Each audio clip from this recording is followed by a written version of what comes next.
the national anthem, which shall shortly be followed by a word of prayer. National anthem, please. Stand and sing of Zambia, proud and free, land of wake and joy in unity, victors in the struggle for their right.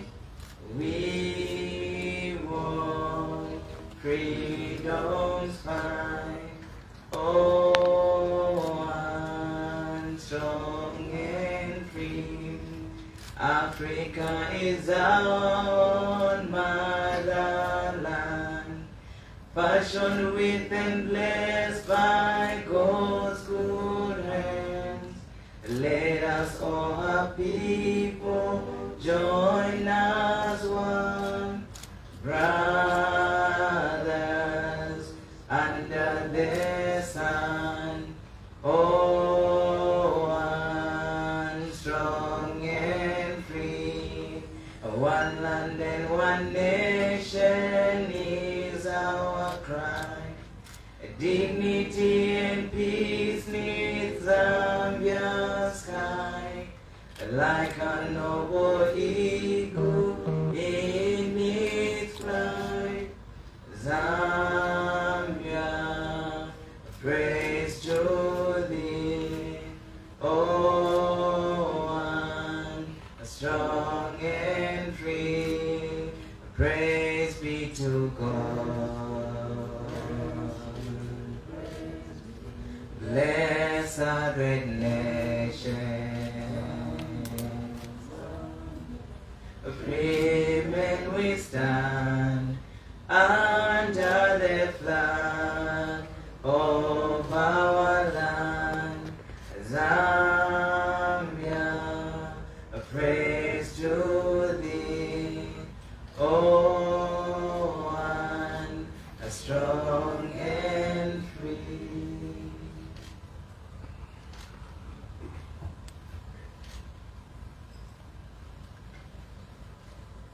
Shall we pray? Our Heavenly Father, we humble ourselves before you this morning. We worship you for giving us this life. We thank you, Almighty Father, for all you are doing in the lives of your servants, the President of the Republic of Zambia, and all those who are working under him in government. Thank you also, Almighty Father, for all the people of Zambia. You are the good shepherd to this nation. We thank you, Almighty Father, that you are concerned with every trouble which comes to this nation, and you have a solution for the nation Zambia.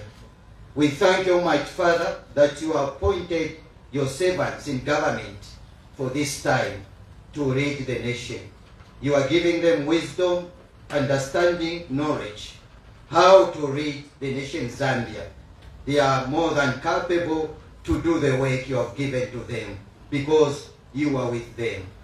We come against, Almighty Father, the spirit of violence in our nation, killing, shedding innocent blood. Father, forgive us our sins as a nation. And we pray, Sovereign God, dear Master, that remove the spirit of killing in our country and comfort the bereaved families in our nation. In the name of Jesus. Father, I surrender this press conference in your hands. May you grace it, and may you, Almighty Father, give more wisdom to your servant. And let the Zambians, Almighty Father, carry every word your servant are going to speak to their hearts, to the glory of your holy name. And to you, Almighty Father, we give thanks today and forever. In Jesus' name we pray. Amen. We may be seated.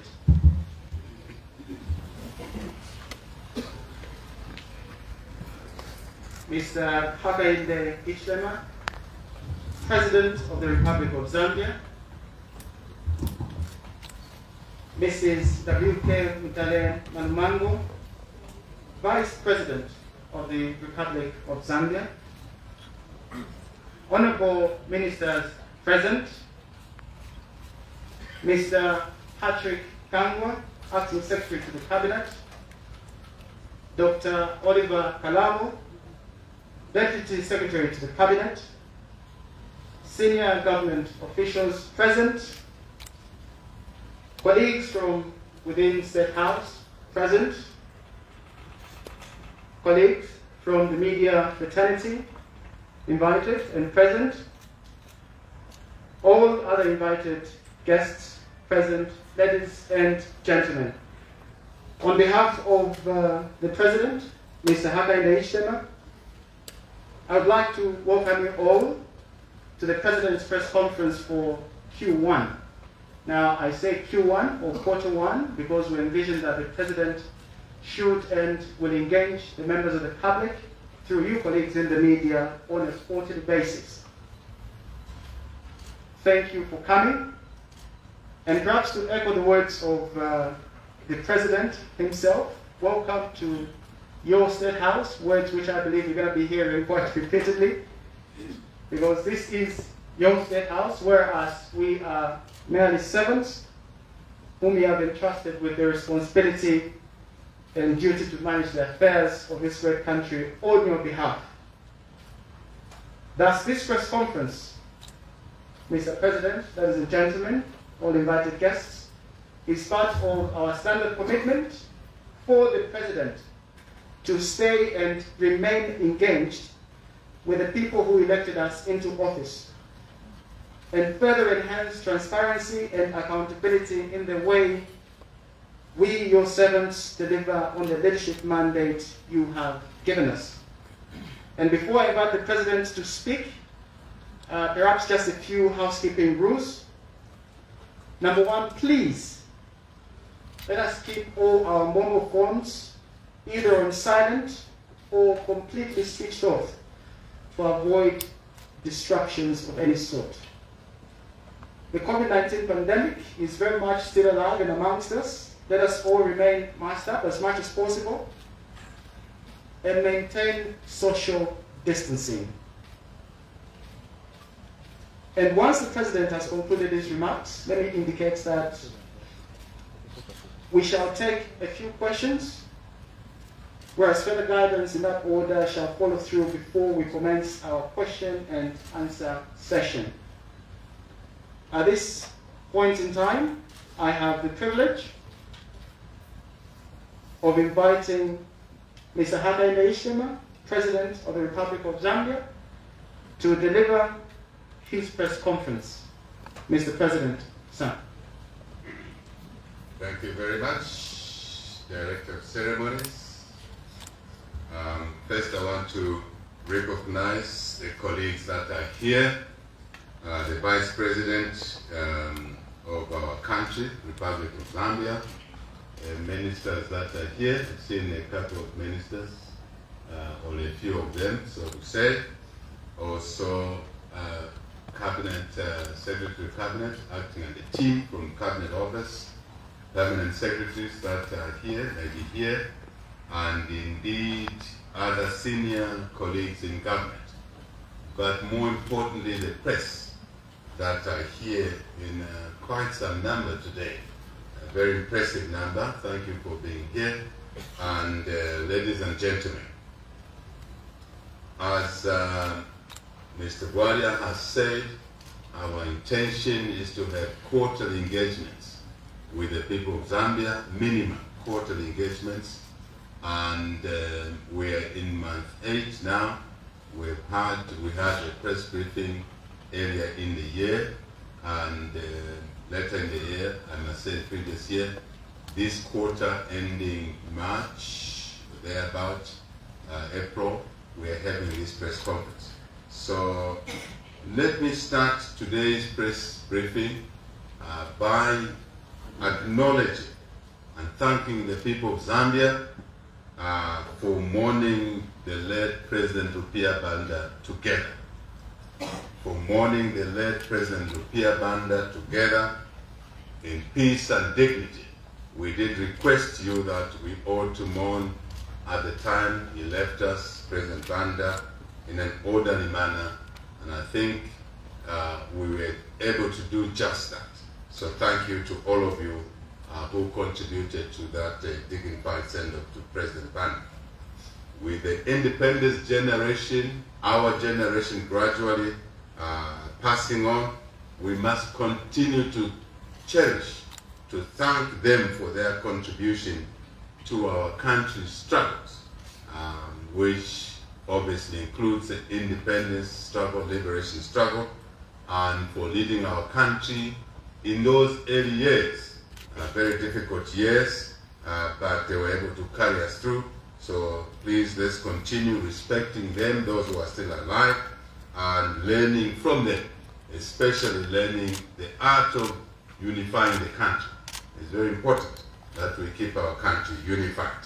Otherwise, in disunity, in exclusions instead of inclusions, in marginalization instead of basically equitous treatment of all citizens, the developmental agenda becomes a difficult task to implement. So we want to encourage ourselves to be part of those values, and so we can pass them to the generations after us. Through working hard in peace and love and unity, we obviously need to continue focusing on rebuilding our country, especially the economic side of our country, is fortunes, which will indeed support the social side. And we must get the equation right. We cannot have social support without the economic success. And that equation needs to be respected by all of us.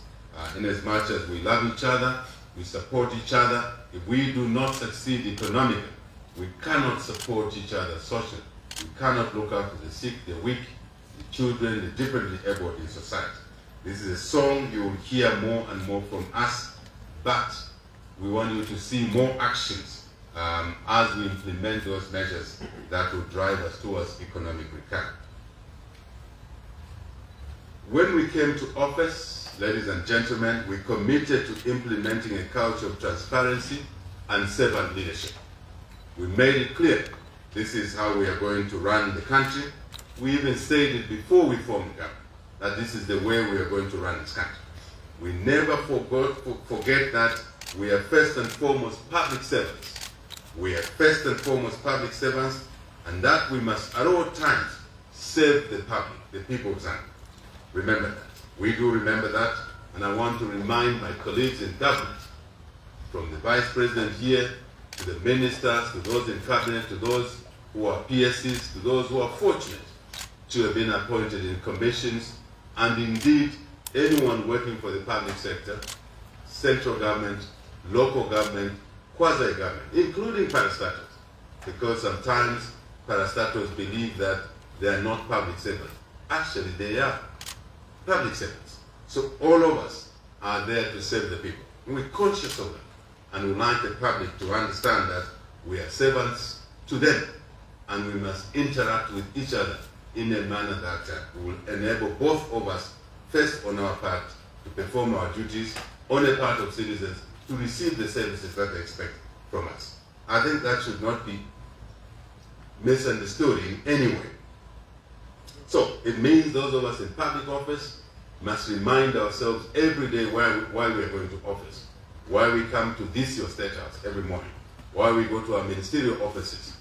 We must be aware that is to serve the people. So I want the people of Zambia to feel comfortable about that realization.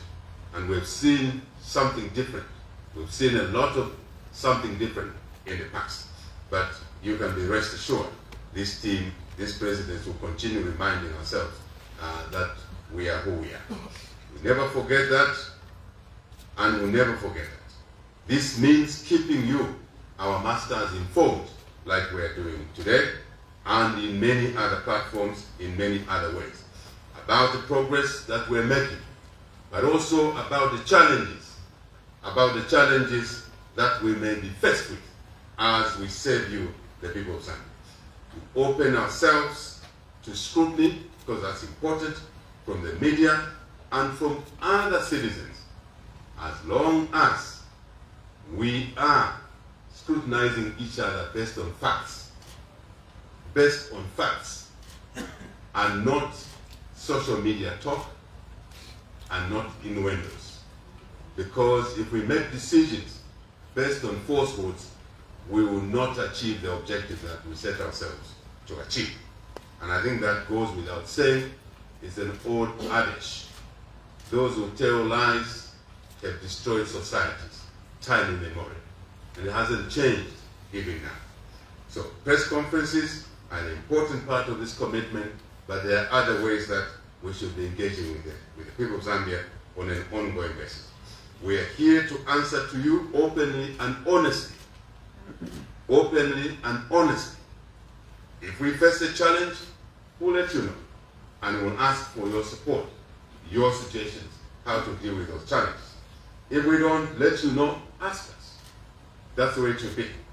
We are aware that there has been much discussion about the ongoing fight against corruption. And that's the way it should be. Over the past few months, we have made significant progress in our fight against corruption, with a number of cases opened, with assets reclaimed. Some are in the process. They've been seized. And I think it's important that going forward from today, that the institutions that are responsible for the fight against corruption provide regular reports to the people of Zambia on the range of assets, the range of cases that they're handling, the cases that are in court already. And I'm sure the reason citizens believe that there's not much happening is because there's a different style, and I'll talk about it. There's a different approach, and that's to do with respecting the rule of law. While we fight corruption, we must respect the rule of law. 9 months ago, there was no rule of law around here. And Zambians got used to seeing aggressive arrests as a semblance of order. No. That was disorder. That was abusing citizens. We can and we will fight corruption within the rule of law. It's one side. We did what was being done to us. Maybe that's what Zambians are missing. We will be no different from those that did run this country without respecting the rule of law. We've got to get used to orderliness as citizens. We got used to disorder. We have to get used to orderliness. In my time, I got arrested, never enjoyed something called bond, although it was within the law. Today, an opposition leader is called the police at 14 hours. They are charged, arrested at 15 hours. They are given bond at 16 days. To many citizens, there's no fight against corruption. No. There's a fight against corruption, but we are doing it within the rule of law. We better get used to that. I want to emphasize that from the beginning. I want to say that the students that we have sent to university and other colleges, additional 2,000 students who have received scholarships, bursaries at the University of Zambia and elsewhere, we were able to do that because we applied some of the recovered resources to this best investment, education. Many may have not paid attention to that, but this is the way we thought would be better use of recovered resources, amongst others.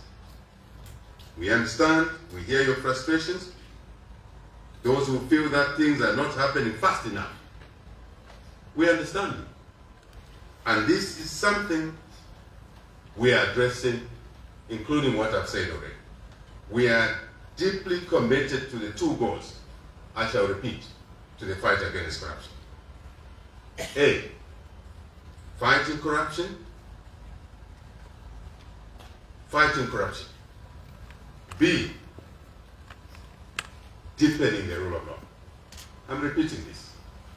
Fight corruption, yet deepening the rule of law. These two are not contradictory. These two are a package that was not there 9 months ago. This is the package that is there now. And I think as citizens, if we don't appreciate this now, we'll appreciate it in a few years from now. I'm dead sure about that. As you get used to normals in society, as you get used to your freedoms, as you get used to the freedoms for others, even those who took away our freedoms, today we want them to have freedom. But that must not be misunderstood, that we will not fight corruption. Absolutely not. We got used to blood, seeing blood in the markets. We consider that normal. We got used to seeing HH having no access to public places. We got used to seeing HH denied the use of an airport. We got used to seeing HH denied use of the airspace. We got used to that. I am saying that was a wrong getting used to something. We better get used to seeing freedoms enjoyed by our people, including those who took away our freedoms, who are enjoying the freedoms now. I think we should receive credit rather than frustration. But we understand your frustration, because human beings get used to certain things easily.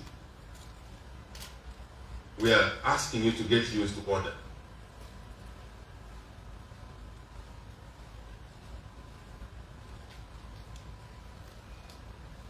Now, let me ask fellow citizens, if we continue, which is what one country, neighboring country is doing, just to arrest people we suspect that they've stolen something, they stole something.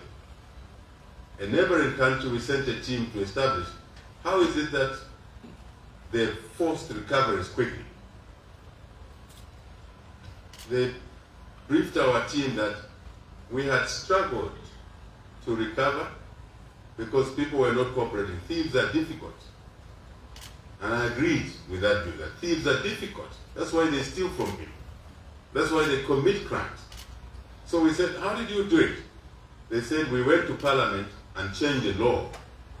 And any suspect, reasonable suspect we believe stole something from the people, we locked them up.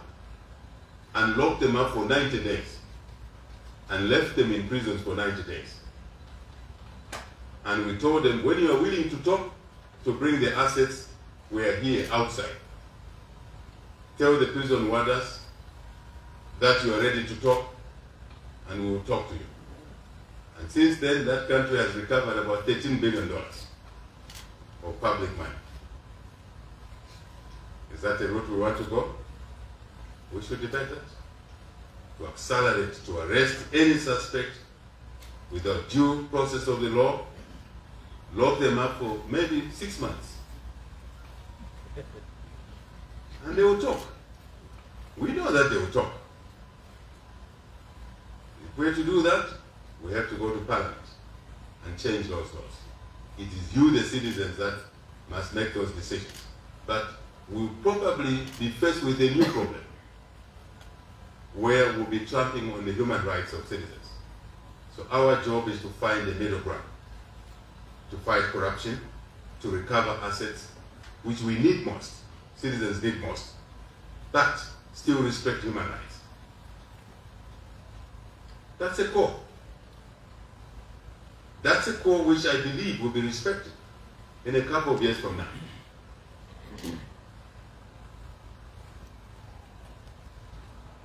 Should we take people to prison without trial? Should we? Should we get another team like HH locked up for 127 days without being taken to court, when the law says anyone arrested for suspicion of crime must be taken to court within 48 hours? Should we amend that law and take it to 6 months? The choice is ours. So for now, this leadership will take those arrested to court within 48 hours.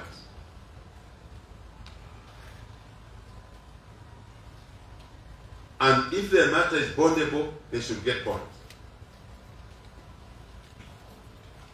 Including even Lubinda, who got bond, but he never gave me bond when he was Justice Minister. But we're allowing the law for him to get bond. He should say thank you to us. That we're respecting the rule of law. Should we arrest people based on social media stories? That's the question. That's the frustration citizens say this country, this government is not fighting corruption because a social media story is run. And immediately this government must arrest those who are mentioned, who are named in a social media story. Pick them up. Throw them in for 127 days.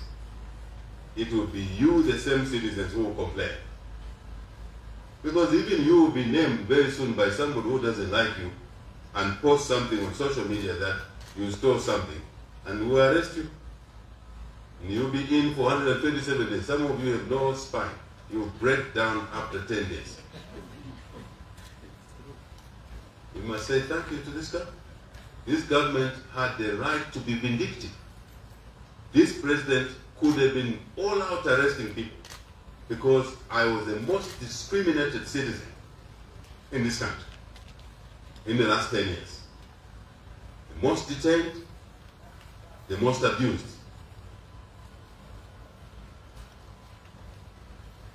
I slept on the floor for 127 days without a blanket.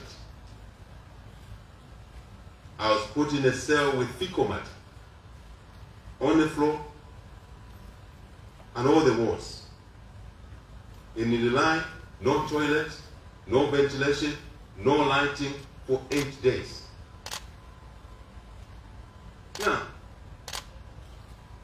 Now that you have elected us to save you in the presidency, if I had no different spine,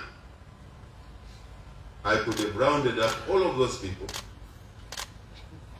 illegal of course, threw them in prison. If I did that, I am no different from those who threw me into prison. I want to argue today that I'm different from those people. I occupy a higher moral ground than those people. But Zambians will say, no, lock them up the way they locked you up. No, I'm saying no. The law must apply. We shouldn't arrest people based on social media stories. We should investigate. We shouldn't arrest people based on falsehoods.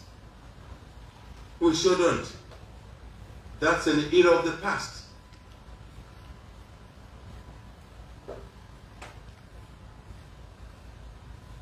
Social media is good, but it's also being abused.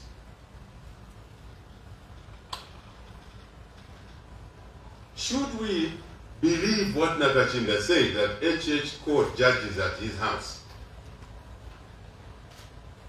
and told them to do or to manage a matter, a certain matter in a certain way? Should we believe and run that on social media that HH is abusing judges? I never called any judges to my house. That was a lie. So why should we then promote lies in our country? I never called any judges to my house. Never. But Nakachinda said he had evidence, he had seen in his binoculars that I had called judges. Under the rule of law, Nakachinda must pay the price because he lied to the nation, isn't it? When Nakachinda is arrested, some of you will say, no, HH is abusing his presidential powers. No. It's the laws. The laws apply for the abused. The laws apply to the abuser. What do I mean? You are arrested for criminality. The crime will be charged, will be given to you. If your matter is bailable, you should get bail. But you should have been charged. You were charged. That's the point I'm making. But the message I'm giving to the people of Zambia, let us not feed on falsehoods, because we will lose what we intend to do for this country.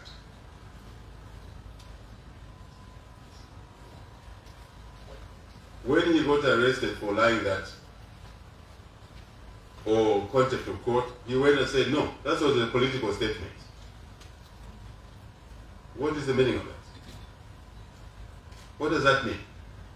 You can go out and lie and injure citizens, then you say, no, that was a political statement.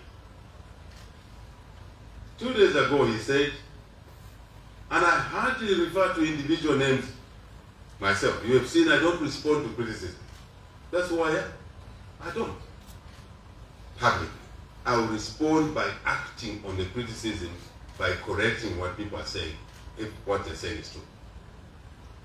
2 days ago he says, 3 days ago, how foolish can the people of Wengo bring their foolishness to State House? How foolish can Tongas and Zambians allow a Tonga to bring the Tonga stupidity to State House? Now, this country is not about Tongas, it's not about members, it's not about Nyanjas, Ngonis, Chevas, it's not about Rosies, Rubare. It's about the citizens of Zambia. That's what it is about. I'm Zambian first. Zambian born where? In Monze. Did I choose? No. Ask my mother. You saw her on a few days ago. Ask her. Why did she give birth to this child in Monze? Ask her, not me. But this is what we're beginning to make our country to be. To focus on pettiness. And you raise it and give it momentum on social media. This is not what this government wants to do. This government should take care of all citizens of this country. Irrespective of where they were born, how they twist their tongues in terms of language. That's a gift from God. We should cherish it. Then I saw somebody posting and saying, mind you, I read what you post. I want the nation to know that I read what is being posted. And someone posted and said, yeah, we should never elect another Tonga, based on Nakajinda's statement. Doesn't the law provide against discrimination on ethnic grounds? It does. Another opposition leader a few days ago was addressing a small rally somewhere and said HH doesn't greet Zambians. He wears a mask when he faces Zambians and gloves. But when he sees white people, he removes his gloves and removes his face mask. Face mask. Face mask is a health issue. Now, is that the checks and balances we're talking about? Talking about racism? Is that the country you want to build? Absolutely not. So my advice to citizens, don't drag your time, expensive time, valuable time, to petting the affairs of the country.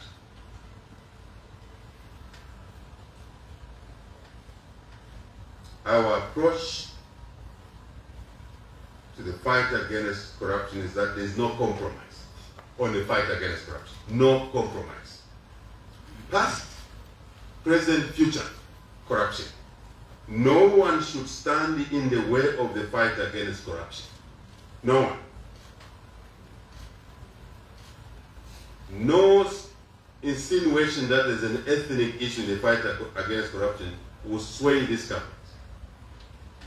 No minister, vice president, president, cabinet office should stand in the way of the fight against corruption.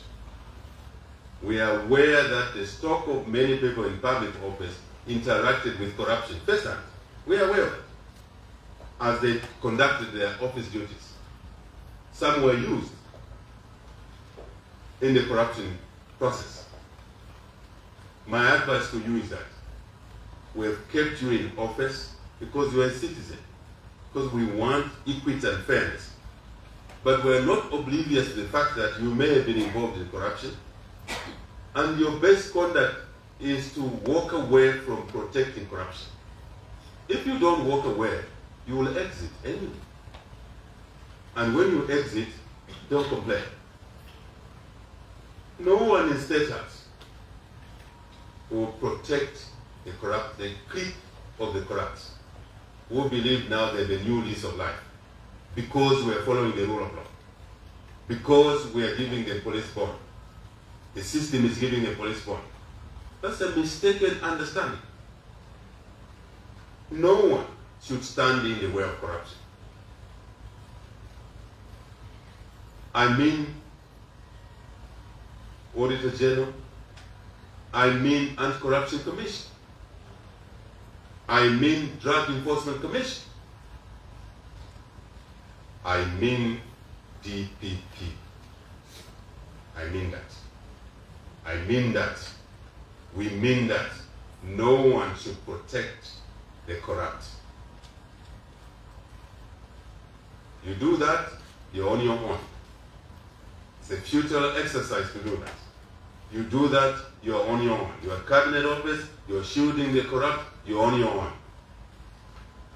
You're at this ACC, you're shielding corruption. When we pick it up, you're on your own.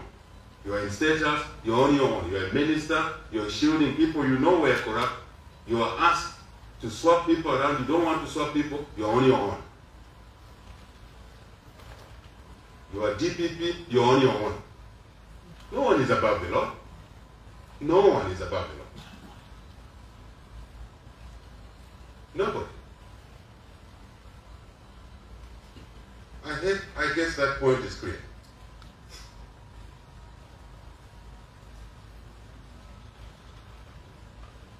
Any insinuation that disrespect for the rule of law and due process is not a sign or is a sign of inability to act, you got it wrong. Fundamentally wrong. You got it wrong.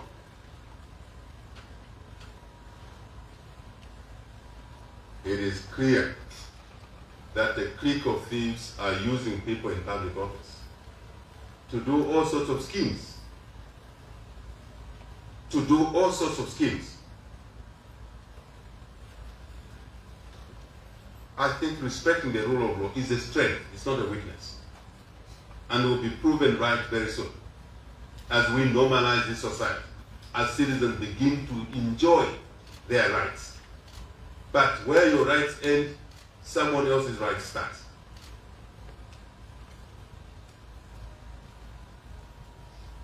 By respecting the rule of law, we are confident with what we're doing. We are confident with the processes. Yes, we should pick up speed. We are confident in our approach. We do not wish to return to the dark days of 9 months ago. No.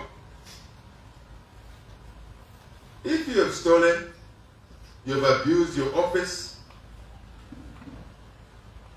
the law will visit you. Maybe slow, but surely it will visit you. Justice will be done. There's no sacred cow at all. You must be asking yourself the question, what are the changes to reinforce the fight against corruption we make? One, we have a new leadership at the drug enforcement. We took out the leadership that was there because we saw some weaknesses. There's a new leadership there.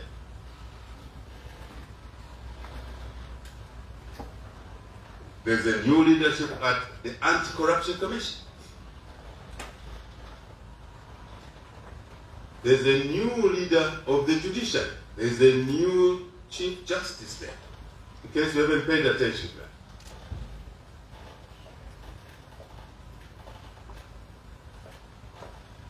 There will be new leadership elsewhere. Wherever it's necessary, there will be a new leadership there to enhance the fight against corruption. What else? The fast track court is in place now. Have you heard that? In case you're not aware, the fast track court is in place now. I'm sure you followed somebody who was taken to the fast track court. They now knew that their case would be determined expeditiously. What did they do? They went to another court to appeal, to petition that their matter must not be taken to the fast track court. If you are innocent, why don't you want to be held quickly? So that the matter is closed and you are found innocent. Why would you then abuse the judicial process to go to a court to stop the institutions of governance for your matter to be heard in the fast track court? Ask yourself that question. Why would anyone be scared of going to the fast track court? Just ask yourself that question. For me, I was accused of many things, and I used to challenge my accuser. Take me to court yesterday, and I'll be found innocent. I won't say much, because that matter is in a court of law somewhere, so that that individual accused of corruption does not go through the fast track court. The fast track court was brought about to cut the speed, the time it takes to hear citizens, so that the innocent can be found innocent and the guilt can be found guilty. These are innovative things we've done as a new government. Absolutely. If you are a nephew to those individuals, that clique of thieves, encourage them to accept to go to the fast track court. Encourage them not to use civil servants to give them illegal immunities. No one, and I want to say it here, no one has the legal mandate to give immunity to anybody. No one. In case you haven't heard me, I can't do that. No one at State House can do that. No one at ACC can do that. No one at the DPP can give immunity to anyone. That's illegal. There's no law that allows that to happen. So if you're a clique of thieves and you think you will escape by abusing office bearers or institutions, you've got it wrong. If you are a brother to HH and you stole from the people of Zambia, HH will not help you. Even though he's a servant as president, I will not help you. So don't even try. Don't even try.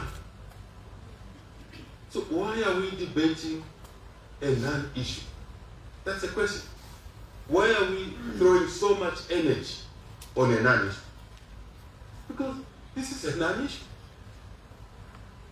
No presidential assistant can give immunity to anything. No Minister of Justice, no Attorney General, no Solicitor General, no DPP. Anything done along those lines is a nullity. So why are we giving legs to an issue that is not an issue? I never met anybody in this State House in the name of Miringo to discuss a need. And these reports were reaching me. I'm trying to check on my cattle. I haven't seen my cattle for years. I know in a derogatory manner, someone called Chilango abused citizens and said, how can you vote for a cow? And put them in status. Now, is that how we should treat each other? Today, HH is a cow. What's the meaning of that? Yes, so I was checking on the cows. But I'm not a cow. I'm a fellow citizen. It's reducing the country to chicken feed.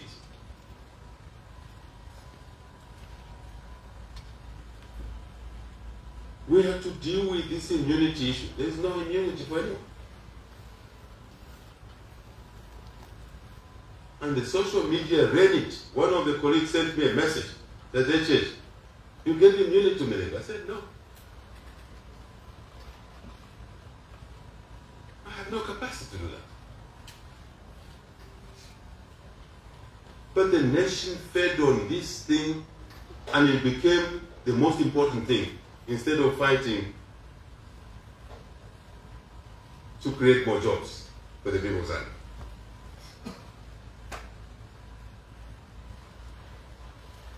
We ask citizens be part of this agenda because you need to be. You elected this government to deliver change. That's what constitutes change, a different approach to handling things. Don't demonize the very thing you voted for because you didn't want to be beaten in the markets. You didn't want to be beaten at the bus stops. Today, if you're UPND, you are PF, you are beating someone in the market, you'll be arrested. You'll be arrested. You see anybody beating people in the market, report. If the police don't act, they will be made to act. That's what you voted for.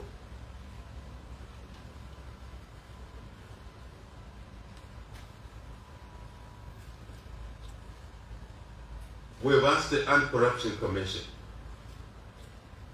and other institutions that are fighting corruption, working with the Ministry of Information and the Media, to provide more toll-free hotlines for the public to report corruption, any form of corruption.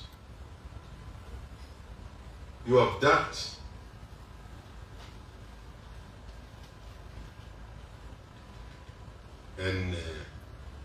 a citizen working at a cell phone company. You know somebody. Let's report on those hotlines. And the hotlines must work. You know somebody stealing something. Report. And the system must protect those who report. Whistleblowers. We must strengthen protection of whistleblowers. But the point I'm making is that all institutions fighting corruption, working with Ministry of Information and Media, must provide toll-free hotlines, not one, not two, more. That's not one of your hotlines.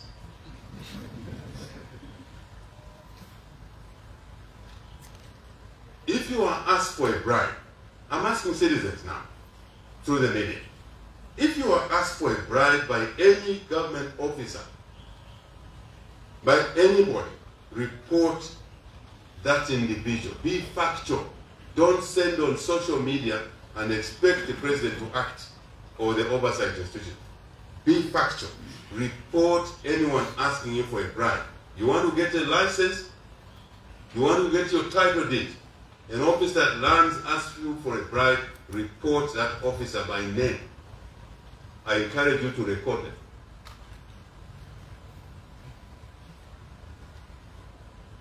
If you witness corruption, report it. If you are the victim of corruption, report it. Let's defeat this together within the rule of law. Short of that, becomes a dictatorship. Short of that, we have to go to Parliament to change the law to lock up suspects for 6 months. They don't do it. Because we've changed the law together. For now, let's use the existing law. I touched on the allegations about a deal that has received so much traction that Milingolungu was given a deal. I've touched on it. There's no deal. Anyone who's purported to have given a deal has no capacity to offer a deal. Yes, we want Milingo out of KCM. In the first place, we never wanted him there. It was wrong to appoint a liquidator into KCM. Read our articles when we were in opposition. It was wrong. that company needed a commercial solution. It didn't need a liquidator. By putting a liquidator, it took a different turn. Check, you are the media. Check what we said in opposition. Because criminality was occasioned in there. We want a solution to KCM so that they can contribute to the 3 million tons of copper production, which we targeted to trigger the economic turnaround. We want Mopani to return to full production. And we're looking for commercial solutions there. Increase production, earn more revenue, employ more people. That's the agenda. The license under KCM is a license to mine Zambian minerals. With the electric car industry coming, these are some of the assets that we want to ramp up production and take advantage of the new opportunity arising from electric vehicles. And we're not going to allow KCM to sit in limbo. We're a responsible government. And if someone is sitting in the way, they must step aside. Why should we offer an immunity to somebody? For what? I hope this thing closes this debate. I go to bed late myself. 2 days ago, I had to send a response to someone to say, there's no immunity.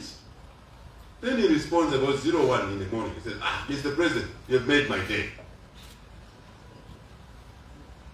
How could I make his day from falsehoods?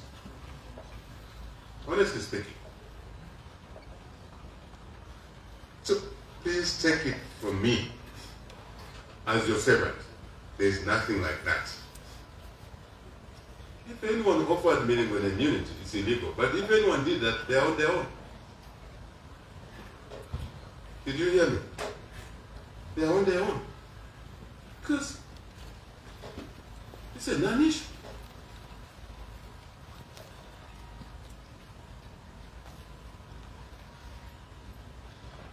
We believe our courts are competent to determine whether somebody is abusing the court process or not.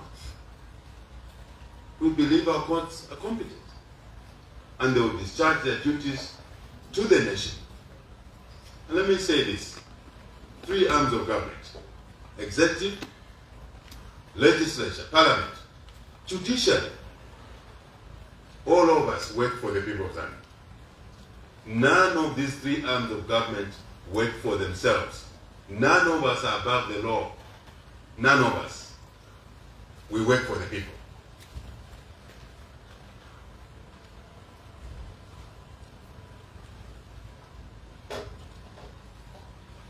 I was questioned when I was away a few days.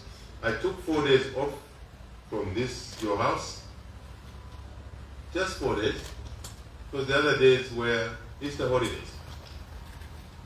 Just 4 days. While I was away, there was an issue on the Minister of Foreign Affairs. That the Minister of Foreign Affairs got a bribe from Sinoma Cement. I was away. I called the Minister of Foreign Affairs, sorry. I got in touch with him.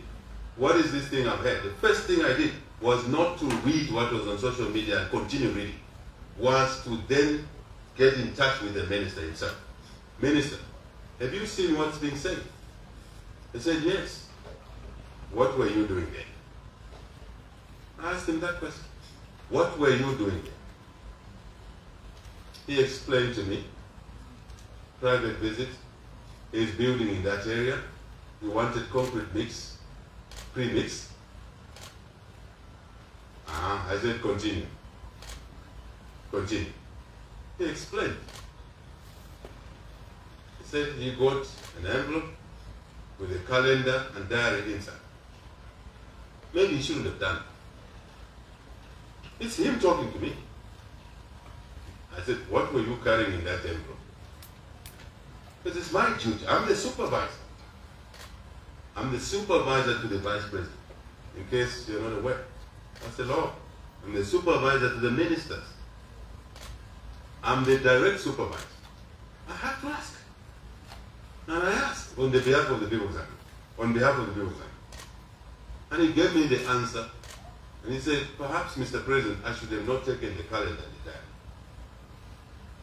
I didn't get paid anything. What else am I supposed to do? I must fire him? No. If anyone knows an answer better than he gave me, follow the law. Let's take the process.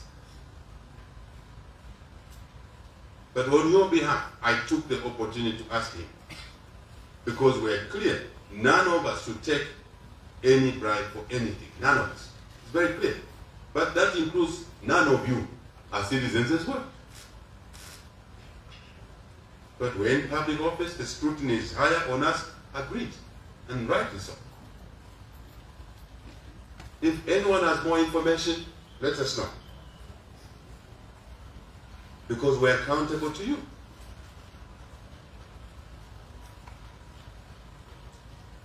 But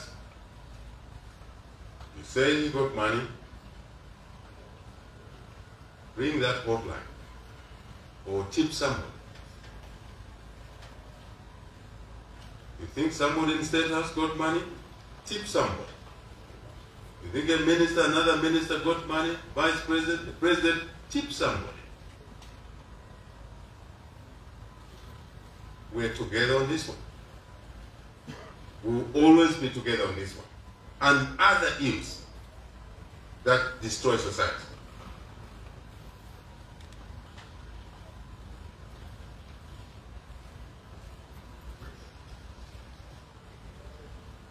Social political issues. Just to remind the citizens of Zambia, we have restored the freedom of speech, we have restored the freedom of association, and other civil liberties. We're restoring the rule of law. You can't revive the economy. Remember the equation I said, revive the economy, then we can have social benefits. You can't revive the economy without the rule of law, without freedoms. We've restored this. We've put an end to the era of cadre impunity. Even when UPND cadres think that they are ill-treated because they wanted to revenge and avenge, just think for a moment. If this president had allowed or had not stopped UPND cadres after the 16th of August, when the declaration was made that we won, those who used to beat them in the markets, Kulima Tower, Intercity, just imagine if this servant of yours, President, had said, you can revenge. Just think for a moment. What do you think this country would have been? A bloodbath. Chaotic situation. Death. Who would have been carrying that blood? It's me. Never allow that to happen. We will never allow that to happen. But the very people who were beating UPND members and tear gassing them and doing all sorts of things are the ones who think they are clever now.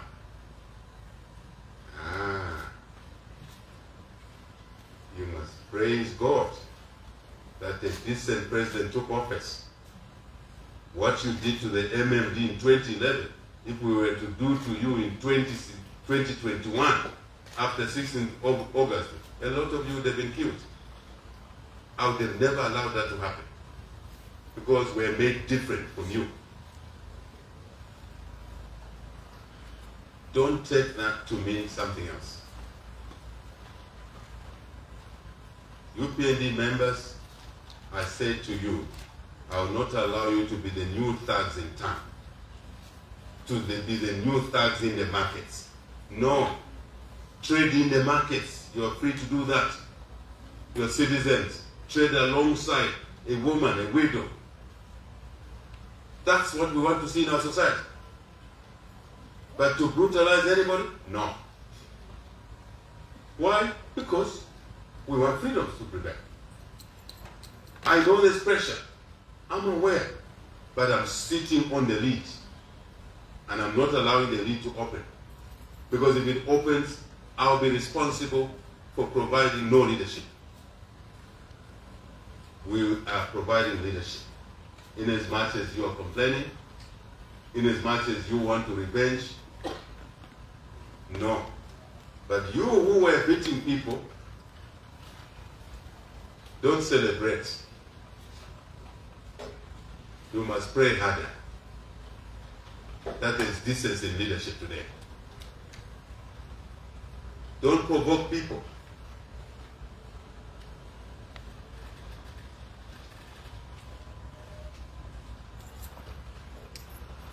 What the order you see today in this country is not by chance.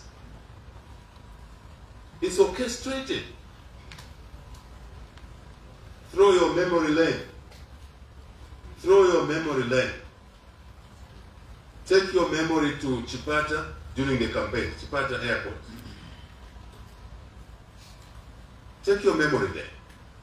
Take your memory to a place called Maondo in Sesheke during the by-election. Take your memory lane there. Take it there. We were hunted like thugs. The thugs who hunted us, we know them. But we are saying to them, behave yourself. Behave yourself. Take your memory lane to the funeral of KK. Take your memory lane there. I was not even allowed to go and pay my last respects to KK's family, to him. When we lost Arabi, the very people who did not allow me to go and pay respects, my last respect to KK, I invited them. We invited them. We sat next to each other. The next thing, they started talking stuff. I didn't say anything. I just kept quiet. I said, look, people, see the behavior of people. See the nastiness. Take your memory like that. What you see today, the order you see today, even the noise you hear from the same abusive thugs is by design, by your leadership to normalize society. It's not by chance. Let's protect this peace. Let's cherish it. Our economy. This administration came into office on a clear vision to restore our economy so we can have social good. But what we found was an economy in a much worse shape than anyone had anticipated, even as what was reported. Our debt was significantly higher and our coffers were empty, truly. That's why we defaulted on debt, because the coffers were empty. That's why retirees were not paid, because the coffers were empty. That is why council workers were not paid their salaries sometimes for 15 months, because the coffers were dry.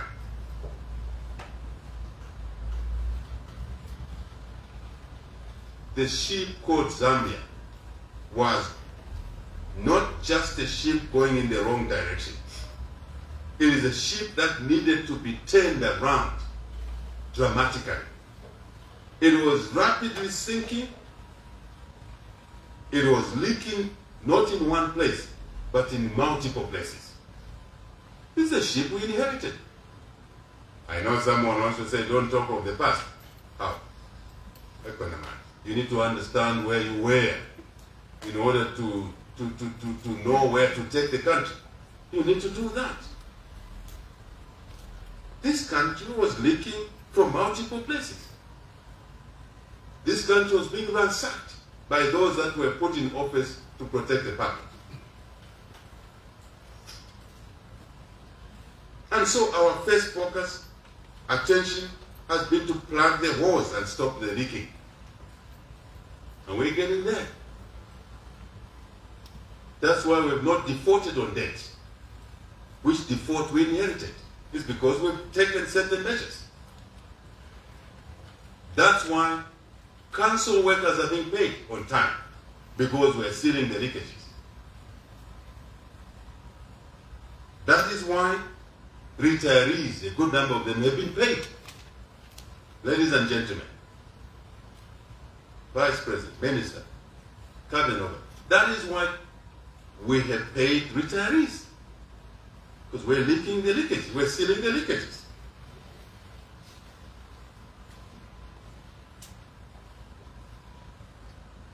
To fully account for what we owe, to cut wasteful expenditure, and to rebuild trust with our development partners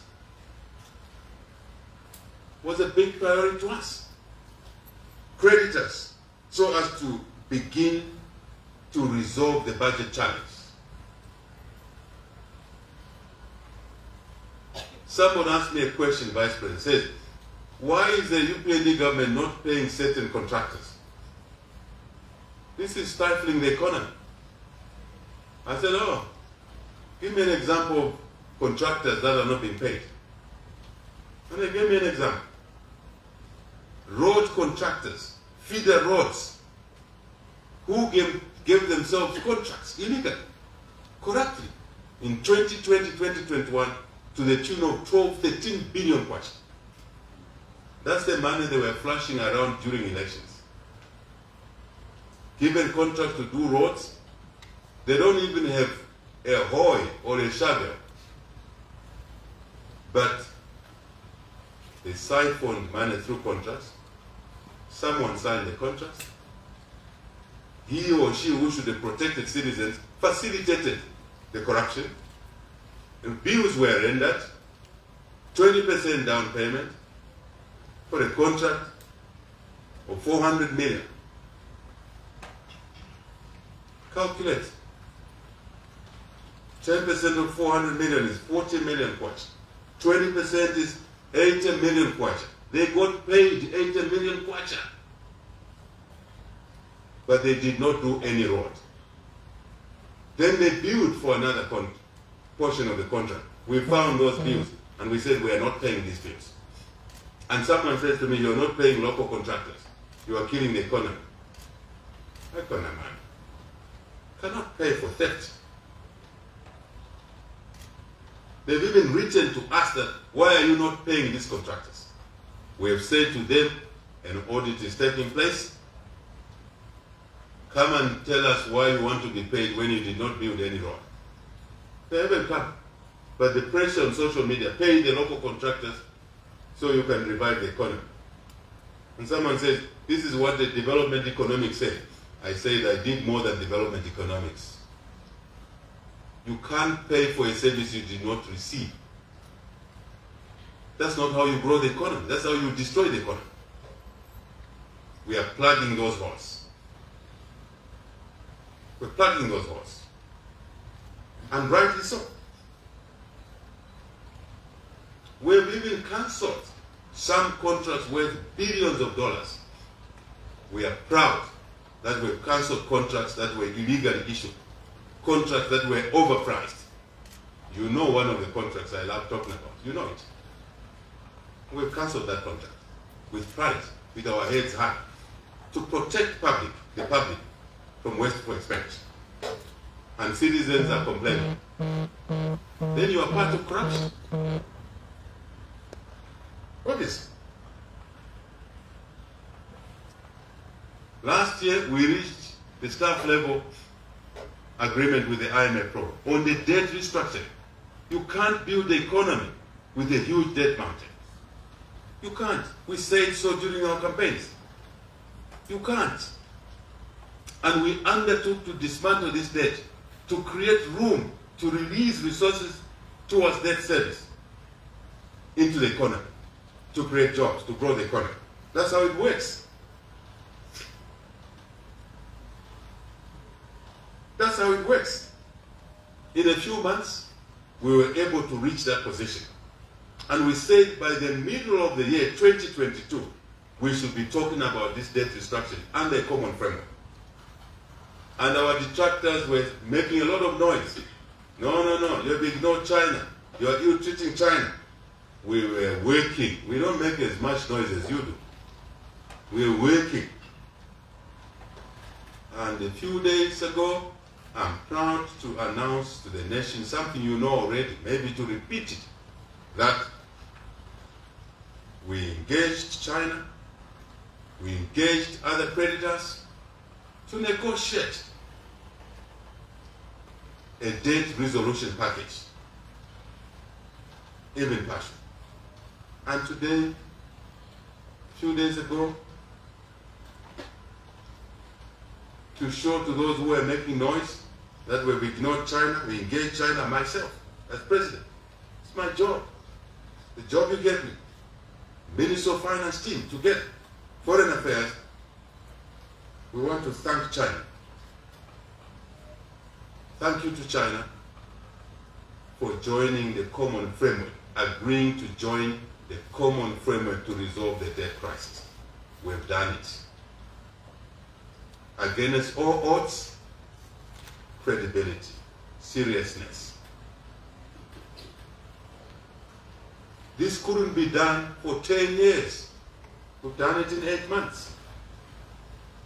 You don't have to like us, but you have to respect what we're doing. 8 months, now we are on course to restructure the debt. And all the components I will not waste time on. The value of that is to release revenues onto the economic side, economic expansion, more resources available to the private sector instead of that much to service debt. Now, after restructuring, it will be that much. The difference should go into the economy to create jobs, business opportunities. Thank you to China.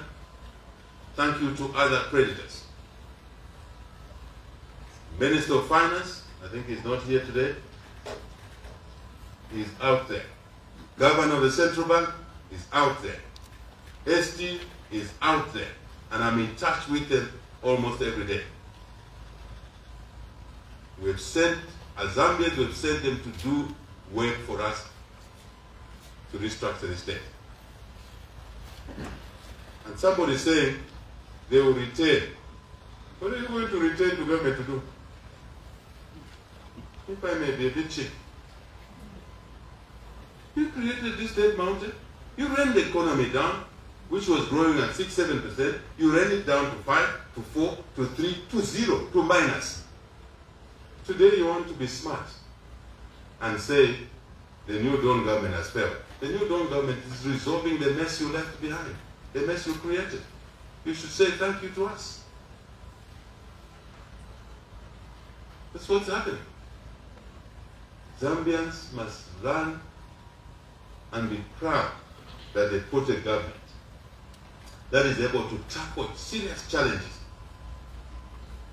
that were created by a reckless team of people. And we ask for your support to conclude this debt restructuring. Phase 2. Phase 1, staff level. Phase 2, it's a full program. By June, God willing, all work being done, we should be talking specific numbers. June is just a month away. And that's what we said we'll do. It's not easy to do what we are doing, but we are there. We are prepared to burn the midnight candle for the people of Zambia, those who put us in office. That's what matters to us. In recent months, inflation is coming down. It's coming down.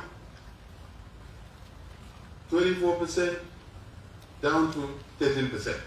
It's not by chance. It's by the instrument, the mechanism we put in place to release resources into the economy. The kwacha is stabilizing. It's not by chance, my dear citizens. It's work behind that.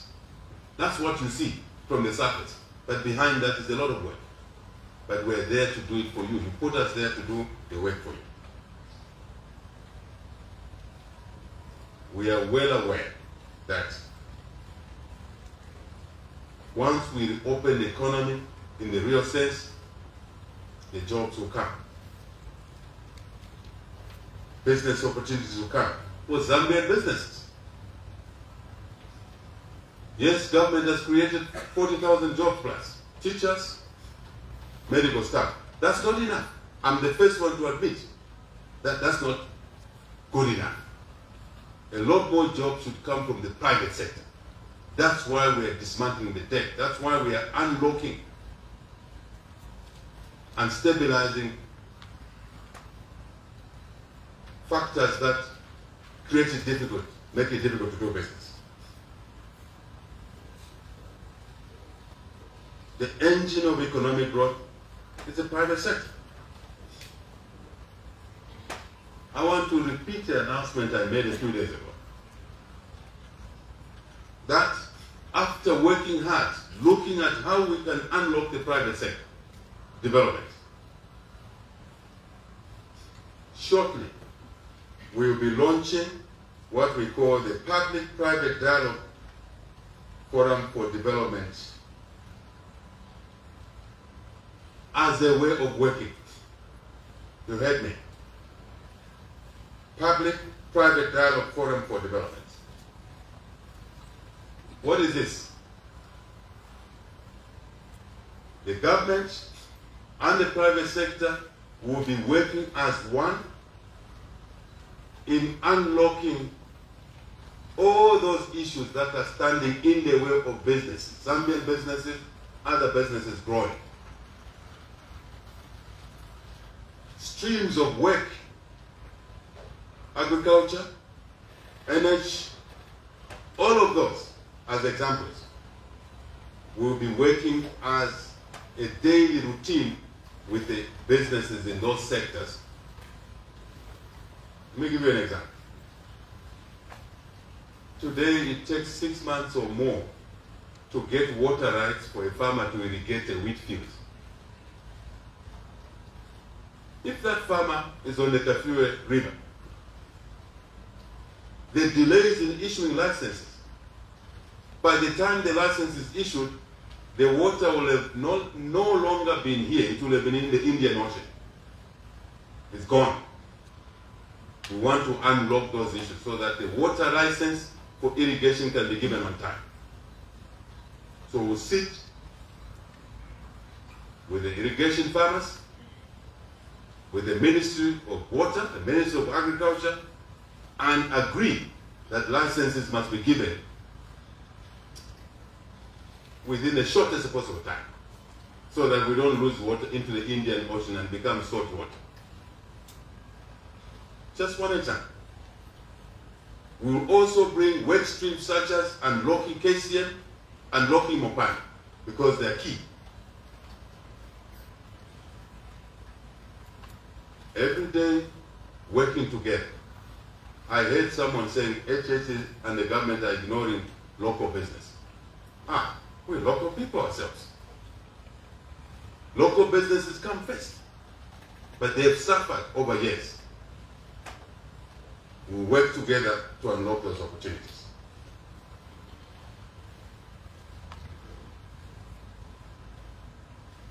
Do you have any suggestions? Give us those suggestions. This program is well thought through. It's not an abracadabra program, no. Study work, checking, benchmarking. This tool has been applied to turn around Singapore. They apply this tool, this toolkit. Malaysia, Vietnam, out of war, is emerging as an economy. It's this toolkit, basic approach. Next door, near next door, Rwanda. They're using this toolkit. This government is going to use this toolkit to unlock the economy, to unlock jobs. Let's work together in this area.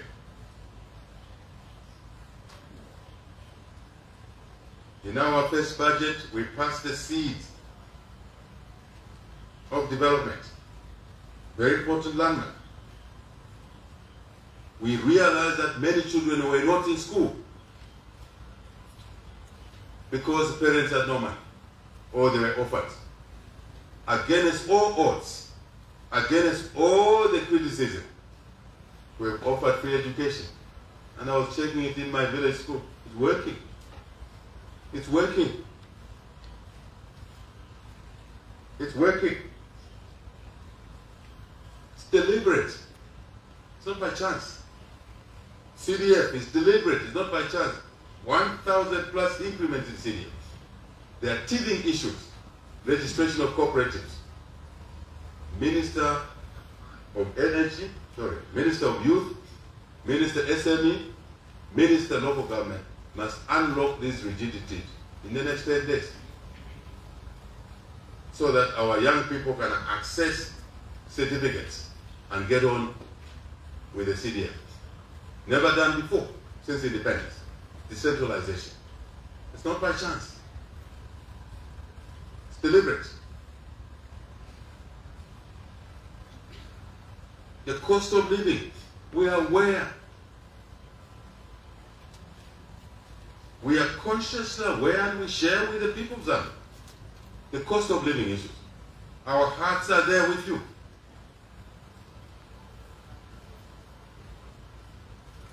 But to have a long-lasting solution to the cost of living is to deal with the debt, is to deal with issues of fuel. Let me confront this issue. Issues of fuel cost, issues of fertilizer costs. The conventional open market, the war in Ukraine is exacerbating these cost drivers. Fuel, fertilizer. We are not just sitting. We know the implication of this on the welfare of the people of Zambia. But we are combining short-term solutions, medium and long-term solutions. We are aware of it. We sympathize with you. You are us are you. We are one family. We cannot be oblivious to this pain. But part of our measures, mark my word, part of our measures, we are in conversation with bilateral colleagues, countries, oil producing countries, fertilizer producing countries, working to negotiate bilateral arrangements that, if we succeed, will alleviate the pressures arising from fuel and fertilizer on the cost of living. We are together. We are conscious. It is important that we deal with these two issues. I'm listening to Zambians on this matter. Yesterday I was listening when I came in to a gentleman, an energy expert called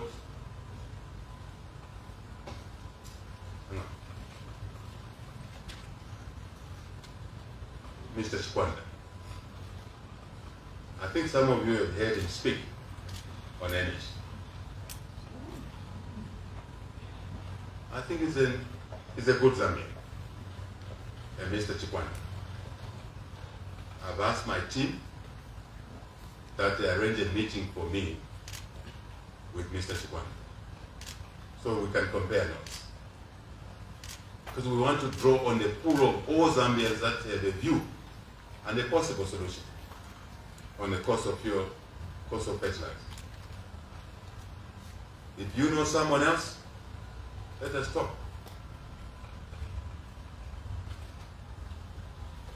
But what is important, as us farmers know,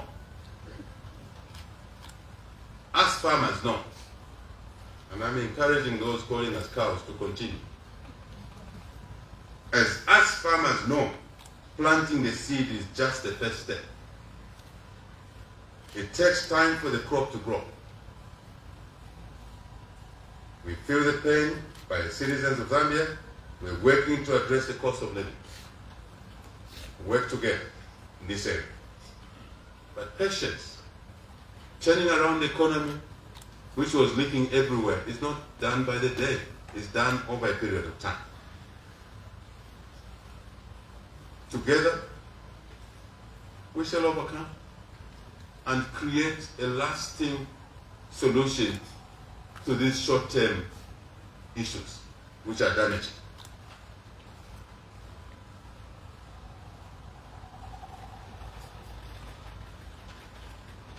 I don't want to suggest to the people of Zambia that, yes, it's true, but it's not an excuse that the cost of fuel here has increased less than in other countries. It's a fact, but it's not a consolation. I've already said, let's work together.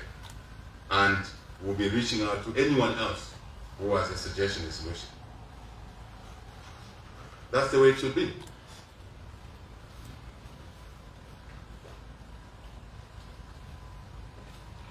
We were elected to tackle a difficult country, a country that was damaged. We were elected to do just that. And we were working to do just that. We were elected to rebuild this economy so we can rebuild the social fabric. We are aware of it. We were elected to create jobs. The 40,000 plus jobs are not enough. Teaching and health workers. That's why we need to unlock the private sector. We're aware of it. We're elected to give hope to the citizens, including the youth and women. We're working to do just that.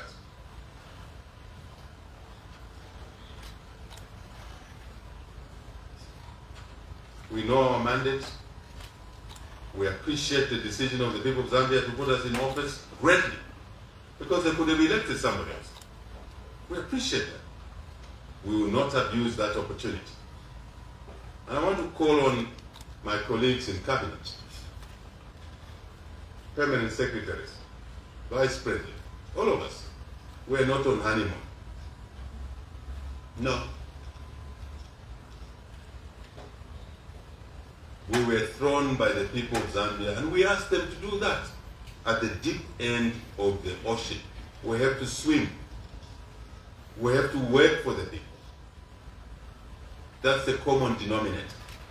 That's why we sit in cabinet together. That's why you're permanent secretary. The common denominator is to work for the people of Zambia. We are aware of the challenges. Yes, they're deeper. But I want to say to the people of Zambia, this government is better placed than the one that was there before, and maybe any other, to tackle the challenges that we are faced with. Is better placed in many respects. You want to try the Nunari base again? It's your decision. And you will pay the price. You want more blood in the streets? It's your decision. You want a cabinet that has 2 regions only? It's your decision. We were brought a cabinet represented by all regions of this country. It's your decision. But we are humbled by your election. We work to bottom up this country's economy. What we have achieved in 8 days, we don't have to sing about it. Do a comparative analysis. 8 months, I said 8 days, 8 months. What we have achieved in 8 months is not for us to sing about. It's for you to do a benchmark. Look at the last 8 months of PF and look at the 8 months of UPND. Your answer lies in there. But we will not be complacent. We will not sit on our laurels, cabinets, PSs. Let's work for these people. Let's work even harder. This country, I have no doubt in my mind, in 5 years' time, will be a totally different place. Totally different place. But it requires hard work. It requires us to work on facts, not innuendos. It requires us to respect each other, not to call each other names. It requires us not to steal from the people. It's an opportunity to serve the people of Zambia. That's how I feel. A very rare one for that matter.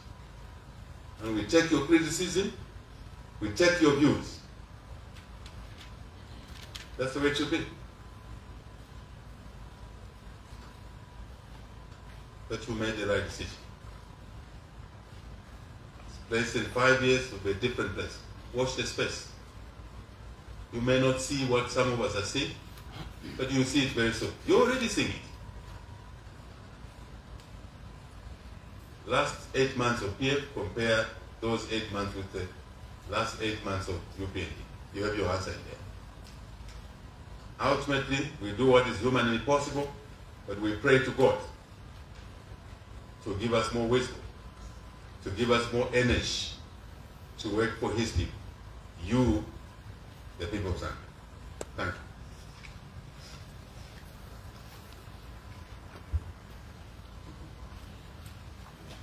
Thank you very much, Mr. President, for that elaborate and rather indulgent delivery. And I hope and trust that that has put to rest one of the questions which the Zambian people wanted answers to.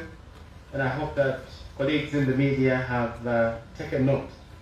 I therefore want to make an earnest request, colleagues, that if your question or area of concern has adequately been attended to by the President, let us as much as possible exercise restraint so that the President does not have to repeat himself. And therefore, those with questions, it is going to be strictly one question each, no consolidated or amalgamated questions, so that we can take as many questions as we would like. Let me also just indicate that we only have just about 30 minutes left on the clock before we can bring this session to a close. So we need to be incisive. We are going to proceed and descend into our question and answer session. We're going to take the first set of 3 questions. Let's get a good balance between our 2 genders, please, as those questions begin rolling in. I will begin on my right. Please come forward. State your name clearly and the organization that you are coming from. And over here, please. Good afternoon, Mr. President. My name is Teresa Kalinga from CBC Television.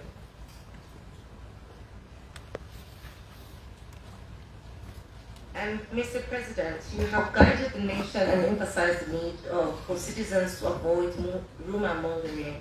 How is the government tackling the issue of misinformation? Thank you. Thank you very much. I will move to my left. Oliver, please.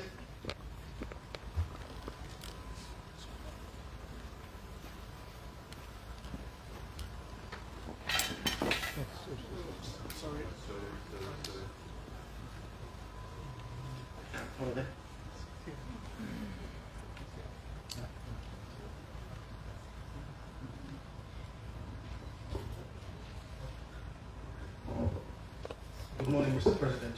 My name is Oliver Tsega. I'm wearing 2 hats. I'm a freelance journalist, but today I'm representing the mast. The fourth estate is thankful, Mr. President, that you have retained order to the media. In the past, to get the front row seats was a dream, but look at the order that we see today. The media is greatly indebted. The people on the Copper Belt are wondering what strides this government has made to, quoting your words, unlocking Mopani and KCM. A couple of friends spoken to on the Copper Belt say, "But President Ingavaya Isula for KCM and Mopani in Shilasova. People are in a hurry, apprehensive. Things have come to a standstill on the Copper Belt. I don't know whether you know that. What strides have you made? You touched about that, but they would like to know, to put their hearts at ease. What's happening?" Thank you, Oliver. Sandra, from the Sun newspaper, please. Sun FM, I beg your pardon. Good afternoon, Mr. President. Sandra. My name is Sandra. I'm the Prince FM Radio and TV. Mr. President, you did talk about wheat farming. My question is, the Ukraine war has had an impact on global food distribution. There is hunger in some parts of, in some areas, and we all know that Ukraine is a contributor to wheat distribution globally. So is Zambia positioning itself to start exporting wheat at some point, because this war could affect us as a country? Thank you, Sandra. I will make way for the President to tackle those three initial questions. Mr. President. Thank you very much for the questions, and I'm very grateful to the media, truly grateful to the media for coming in large numbers, but also to acknowledge that it takes two to tango. We're very impressed with the media conduct, in as much as we may provide Oliver the platform, but also the media, I think, plays its role to make sure that we bring order back to our country. There's no question there was no order just 9 months ago. It's no question at all. But we are thankful to the media, and I hope that the media will take advantage of the self-regulation opportunity that we have offered. Take advantage of the self-regulation. It's a side issue I'm commenting on. Come forward. Make your specific move. Organize yourselves. Nature doesn't allow a vacuum. You are providing a vacuum now. You are creating a vacuum. An opportunity was made for you to organize yourself, to self-regulate. You have not concluded that. I'm encouraging you to burn your midnight candle as well as a media, so we can move together properly. Madam Kalen, how is the government tackling misinformation? I talked at length as what the media, what falsehoods can do. It's not true that the falsehoods are driven by the media. They are driven by citizens. The media is truly just a platform. It's a medium. That's why you're called a media, isn't it? It's just a platform. So I think we must all work together to stem this issue. Let me take you to 6th January, in 6th January 2021 in America. I think I'm right. 6th of January. They ran on the Capitol. The raid you saw in America, in the States, people attacking Washington, Parliament building, Congress, was driven by misinformation that they can take over a country where an election took place and somebody was elected president. And they were made to believe that they can overrun America. To date, the American system is still picking those who are misinforming citizens. It's part of my question, my answer to your question, Madam Karen.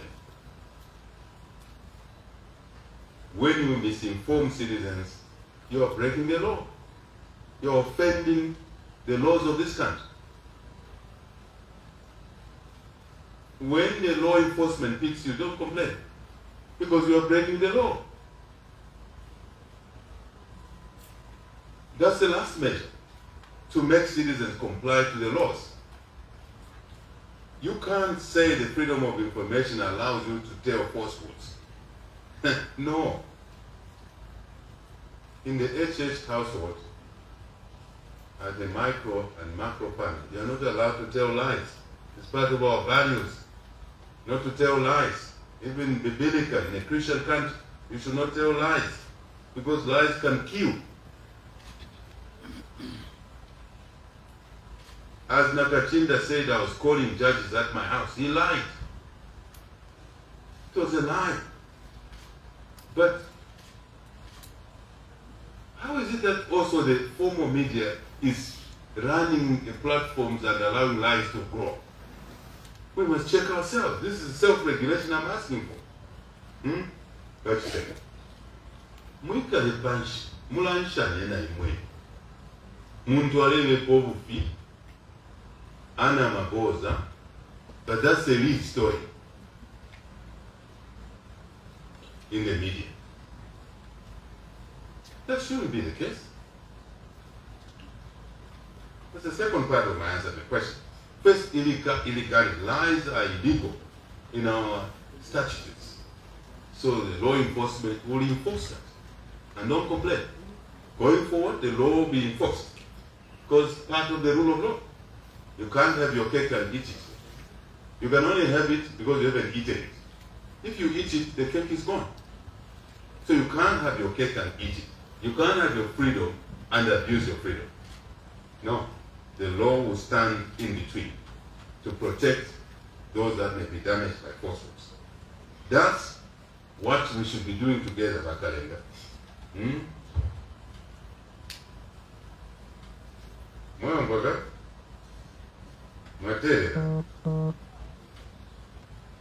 But here is self-restraint. As citizens, we must be self-restraining. As the media, we must not propel lies. When we know it's a lie, let's run a retraction ourselves before someone complains. Thirdly, let's regulate ourselves. That's why I started off with that challenge. Let's regulate ourselves. There's a veteran journalist here sitting in front of me.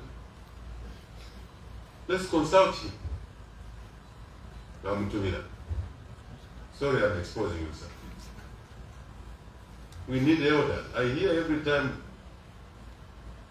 the youth are important. Mkote. But would you have existed without Mkote parents? We are one society of Mkote people, of young people, of middle-aged people. Part of our African culture is to learn from our family members who have seen more moonlight than us. That would be my answer to that question. But I want to repeat, going forward, the law will be enforced.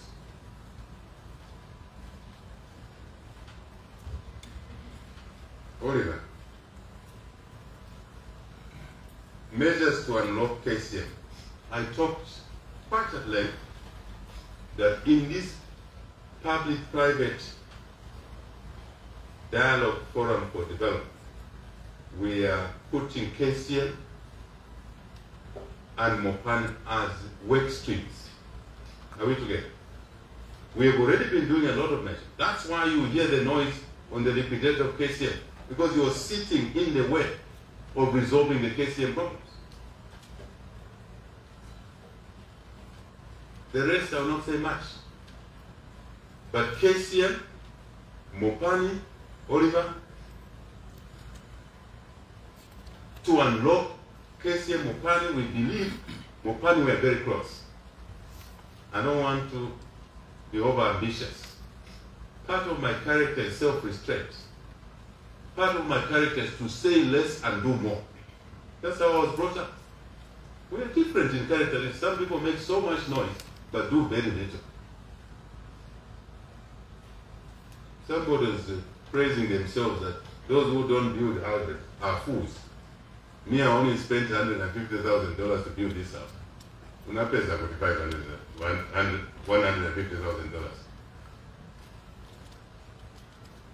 You were a diehard just a few years ago. You are nothing. You couldn't even buy an economy ticket. The law is clear. You must account for your income. The law is very clear. Sindine napanga la mulo, naipesa la mulo. Those that naipesa. Noise is not equivalent to delivery. So, Oliver, we're very close on Mopan. It's an easier asset. I use the word asset delivery to unlock. So we're getting there. And I think soon we'll hear the progress we've made. KCM is a bit complicated. It was made complicated by appointing a liquidator who should have never been there in the first place. So we're trying to remove that challenge, that constraint, so that we can now have a commercial solution to KCM. I have seen the media allegations, again falsehoods, that we want to give KCM back to Vedanta. I'm sure you've seen all it. That's not true. We want to unlock KCM. It's a Zambian asset. And nothing should stand in the way. So that the people of the Copper Belt and the people of Zambia. Remember, it's not just the Copper Belt. When KCM is unlocked, it benefits the Copper Belt, it benefits our citizens, it benefits suppliers, it benefits revenue, it benefits foreign exchange income. We have an asset which is being abused there. And we are determined, let me say it here, Oliver. Thank you for asking that question. We are determined to do what it takes to bring that asset back into production. And we will do what it takes. No innuendo, no abuse of court process. We will slow us down. Let me add what you have not asked. We are putting First Quantum in there, in the work stream, because we have to unlock the $1.5 billion investment in there. Oliver. We have to unlock Kasenseli. Let me take advantage of your question. We have to unlock Kasenseli. We will not allow illegal mining to take place in this country, because we may become like a neighboring country where one province or two, you can't even enter there. You get shot dead because of illegal mining and mafia operations. When people die in Mumba, the state should not allow that. It was a mistake. I want to admit, this government made a mistake. UPND government made a mistake to allow illegal mining to continue in Mumba until people die.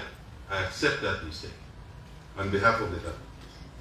We should not encourage that to happen anymore. Get your license.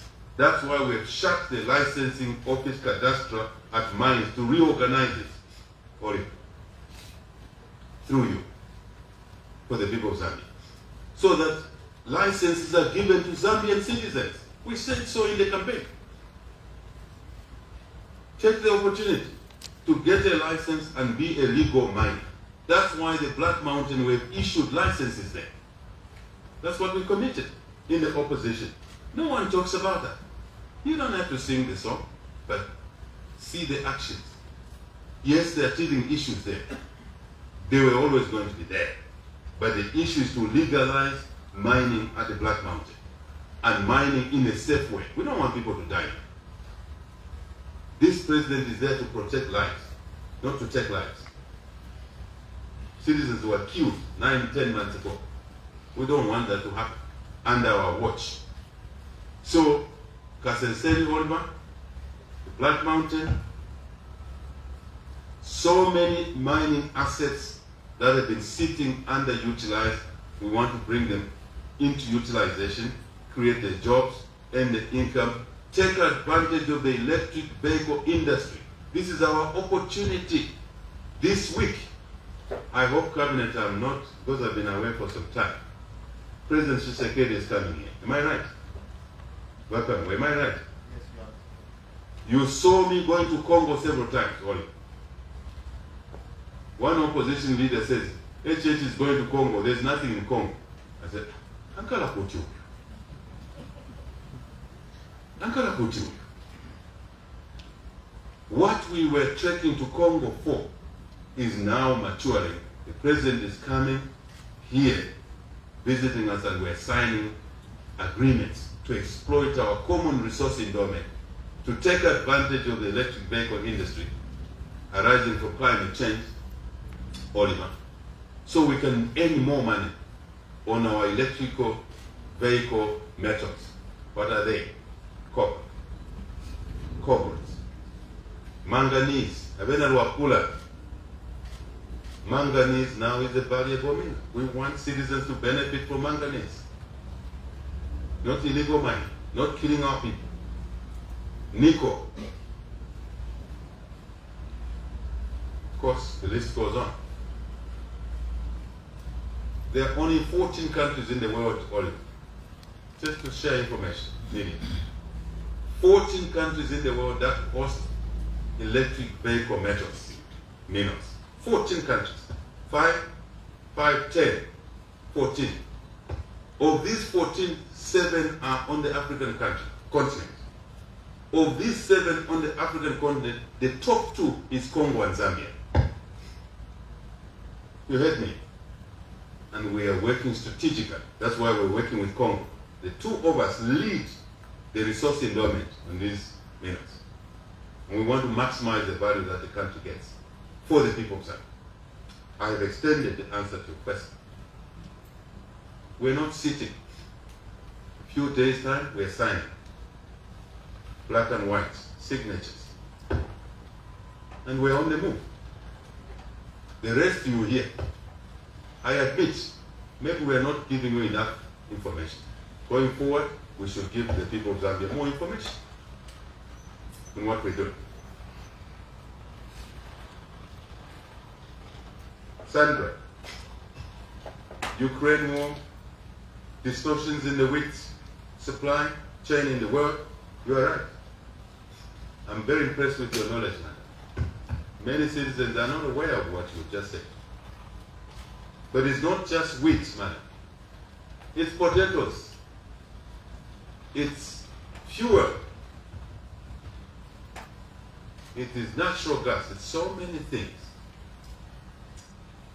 What we're doing in Zambia, Sandra, strategically, I've just talked about the Congo-Zambia relationship. Strategically, we have taken a view as a new government that it's not a mistake for us to be located the way we are located. We don't want to hear of Zambians complaining about us being landlocked. Still kuna complaints that we are landlocked. No, we are land linked. We're a special country. 8 + 1 neighbor, 9. Because Burundi is complaining. Because we share a border through Lake Tanganyika. We are working to be the production center, which included. That's why I talked about irrigation, you heard me. I'm sure that's what drove your question. We don't want water rights for irrigation because we have the land, we have the climate, we have the soils, good soils, not just land, good soils. We have the water. We want to take advantage to feed, to produce wheat, to produce maize, to produce cotton, to produce agricultural trees. You will see in the work stream, again, Oliver, we're placing avocado there, we're placing agricultural trees as work streams in this PPDD program. So we can maximize benefits, feed ourselves, feed the region, Sandra, and export to the globe. Production center, processing center, packaging center, distribution center, export center. Great news. Within a crisis, there's a ray of opportunity. That's how I was brought up myself. Small window. I want to go through that small window of opportunity. This country must learn a few things. Instead of demonizing each other, we must learn the different cultural aspects we bring together as a country. It's God's gift. Opportunity, hard work, work and more work. There's a great opportunity for us to raise capital, cheaper capital to invest in our agricultural sector and be part of the supply chain, not only for wheat, but for others. But it won't happen if it takes 8 months to give water rights. Wama will be sitting at the same table, Frank, with the irrigation, small, micro irrigators, small, medium, large irrigators. Why do you call us to be a country with 35% of water, fresh water in Southern Africa? Why are we proud of what? We're not using the water. Let's utilize the water. Sandra, the question is very important. We're in a hurry to do that. But if you send wrong messages that we are favoring a few friends who are irrigators, colleagues, if I irrigate, encourage me to irrigate more. So we can sell more wheat. We can stabilize the wheat prices. I think this is the growing up that the country needs. To work from the negative frame of mind instead of a positive frame of mind. Please come on. We always say, What's the problem? Mindset. 10 years of damage. What was abnormal became normal. What we're trying to normalize now is abnormal to the people of Zambia. Kiss Kama. It changed. Thank you. Thank you very much, Mr. President. We shall take the last set of 3 questions, Mr. President, because, and I know that is at the risk of being exceedingly unpopular. I understand Mr. President has received quite a lot of questions from ordinary citizens and other quarters of stakeholders. So we also need to make way for the President to take the deputies, perhaps to respond to those questions as well. So I'm going to take the last set of 3. Jonah from Diamond. Please let's be concise and stress the point. 1 question each.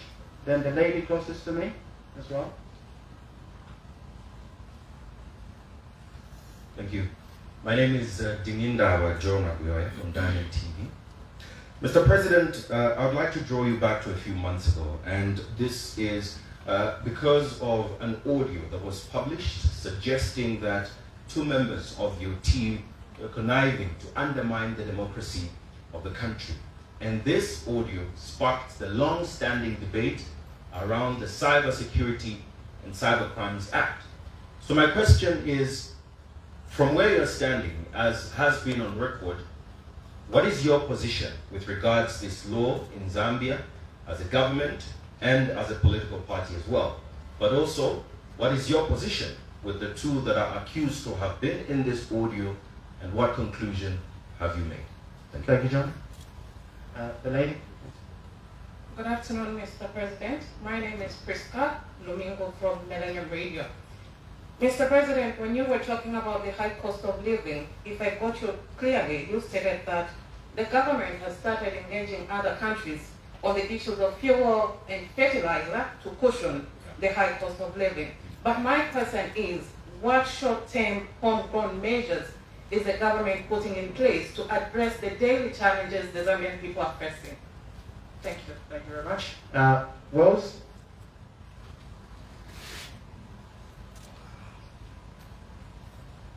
Your Excellency, good morning. My name is Wells Munda from Spring TV. My question has been overtaken, but I will get to the next question. The JPP, the JPP, UPND cadres are calling for the removal of the current JPP. All right, thank you. So the UPND supporters and cadres are calling for the removal of the DPP. I wanted to get your stance regarding that. Thank you. Mr. President. How to quick answer so you can allow a few more, madam. Isn't it? Yes. Ah, hear the female voices, eh? Hear them, right? Right. Let me be specific and short here. Jonah, the audio from the 2. I think, again, I talked about the rule of law. Jonah, in Hinda.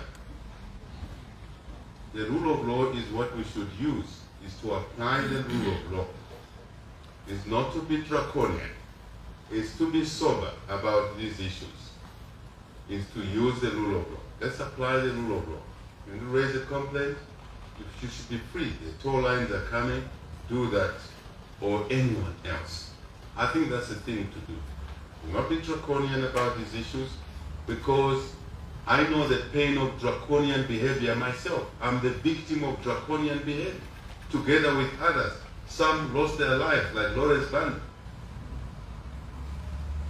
So let's use the rule of law. The actual act now said cyber security. What is my view? I think earlier we were talking about falsehoods, isn't it? Falsehoods may be in a print media, they may be on social media, cyber. They are falsehoods. What we're doing around this law is to look at the excesses. Because remember, this law was passed just before elections, and it was meant to target people like myself. I know that. But you see what happens. So one needs to be clever. You set up a trap for HS. You walk in it yourself. This was set as a trap against someone else. What we should do as a country is to look at the excesses around this law. When we have consensus on those excesses, we amend the law. But the aspects that will curtail lying, whether it's on social media, electronic media, or whatever, it's lying, we must curtail it. That's my answer, John. Call me after the press conference, we will talk more. I have a few more things to say around this issue. Repeat, lying is lying by any means. It must be stopped. It's illegal. It can inflame a country. I can tell you what Nakashinda is trying to do. Nakashinda wants to pitch one section of Zambians against another. That's right. That's what he wants to do. That's what he wants to do. But we should not allow him to do that. We shouldn't. If we fall in his trap, then we are like him. I'm not like him. You should not be like him. That's what he's trying to do. They did it before the elections. Oh, a Tonga will never rule. It's not a Tonga we want, it's a citizen we want, who will work for the people of Zambia. Now, what he wants is people to rise. I've listened to an audio, someone called Nakashinda. And this guy says, I'm from Wemo. Why are you insulting us from Wemo? Now, I'm sure you can read what is going on in the minds of people.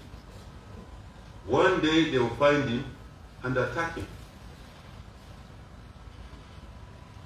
We should not allow that to happen. Those who are injured, calm down. He's a lunatic trying to destroy a country. He's just a lunatic. We are bigger than that. So, Jonah, let's talk away from the press conference. Priska, fuel, fertilizer, yes, we're working on that. I think I indicated that, Priska. Short-term measure. What are we doing? Part of what we're doing, Priska, is what I talked about. I know you can't touch it, you can't see it. It's an intangible, but it's a valuable intangible. Intangible means you can't touch it, you can't see it. By fighting inflation. Priska, what's inflation? It's the cost of living. The increase in the general price level is called inflation. Where is Priska? Thank you. I'm trying to get an eye contact with you, but that gentleman is blocking you. Thank you, Priska. Thank you. Thank you. Thank you, my friend.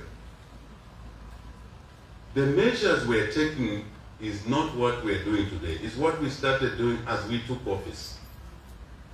Is to slow down the increase in the general price level.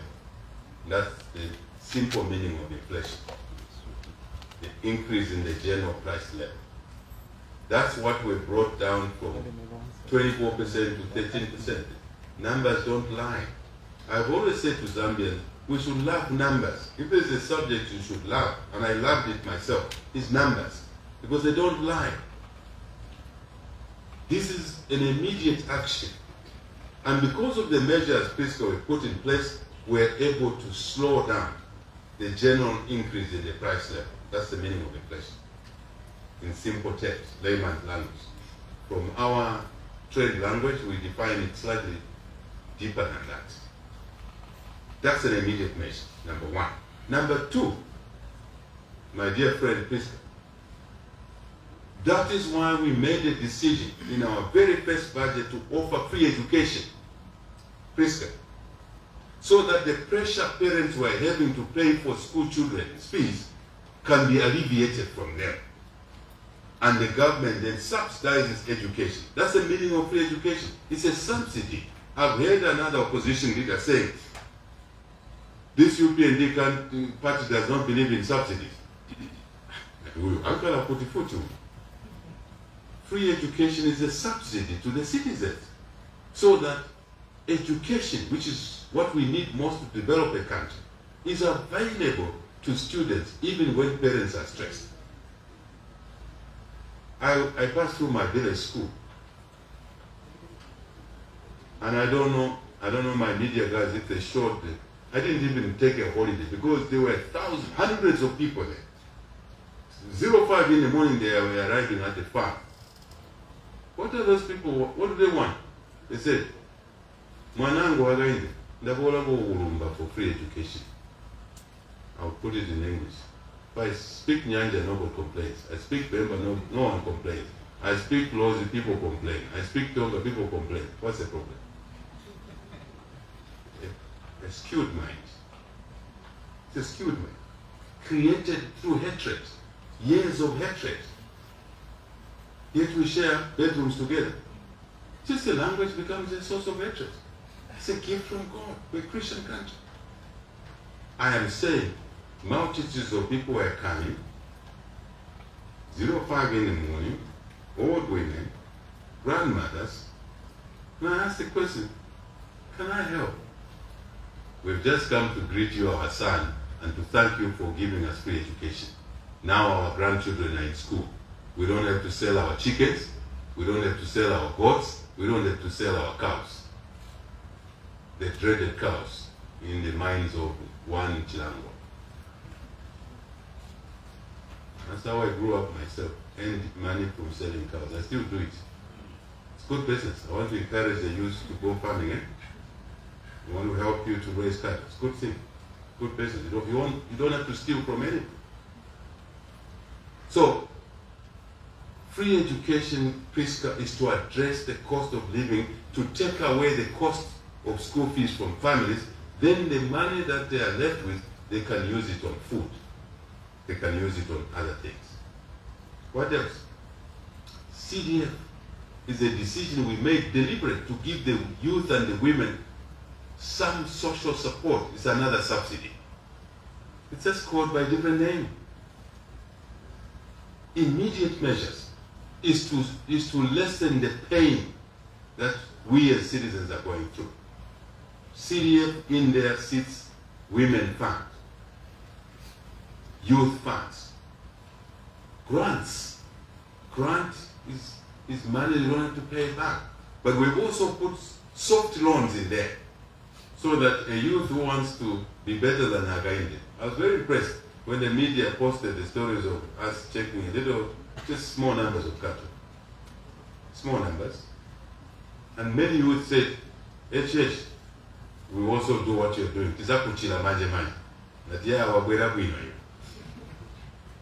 I love that sort of thinking, thought processes.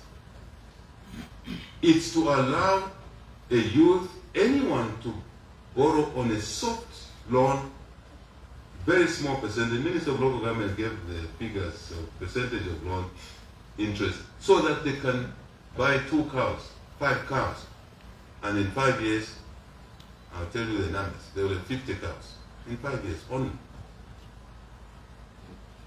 And their asset will be worth a few millions of kwacha. That's how it works. But we're putting that seed in them now to access a loan. They don't have to raise cattle. They can raise goats, they can raise chickens, they can buy a brick making machine under CDF. All schools, Priska, all clinics, contracts will go to local contractors. And all purchases of materials such as bricks will be bought from the constituencies or the districts in there. Very smart. I know people are not paying attention.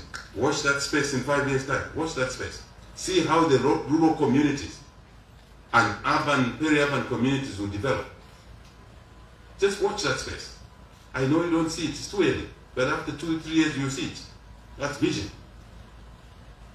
Now, any school being built, you have to buy the blocks, the bricks from the local constituent. What we are doing now under CDF is for the youth or the women or anyone to borrow 20,000 kwacha, 30,000 kwacha to buy a brick making machine. And then we'll buy all the bricks to build clinics and schools and teachers' houses and nurses from that constituency. Very smart. Very smart.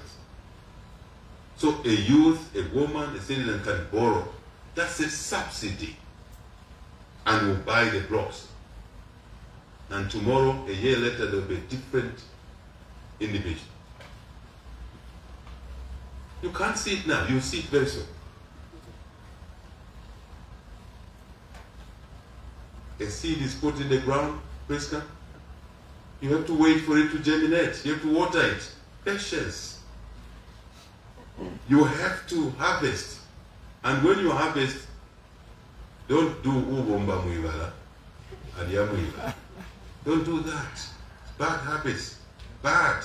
Don't eat the pumpkin leaves. Allow the pumpkin to produce pumpkin. Allow the pumpkin plant to produce pumpkin. Don't eat all the leaves. If you eat chihuahua, you will have no pumpkin, you will have no seed. You won't plant more pumpkins next season. That's the culture we want to change in this country. Like it or you don't like it.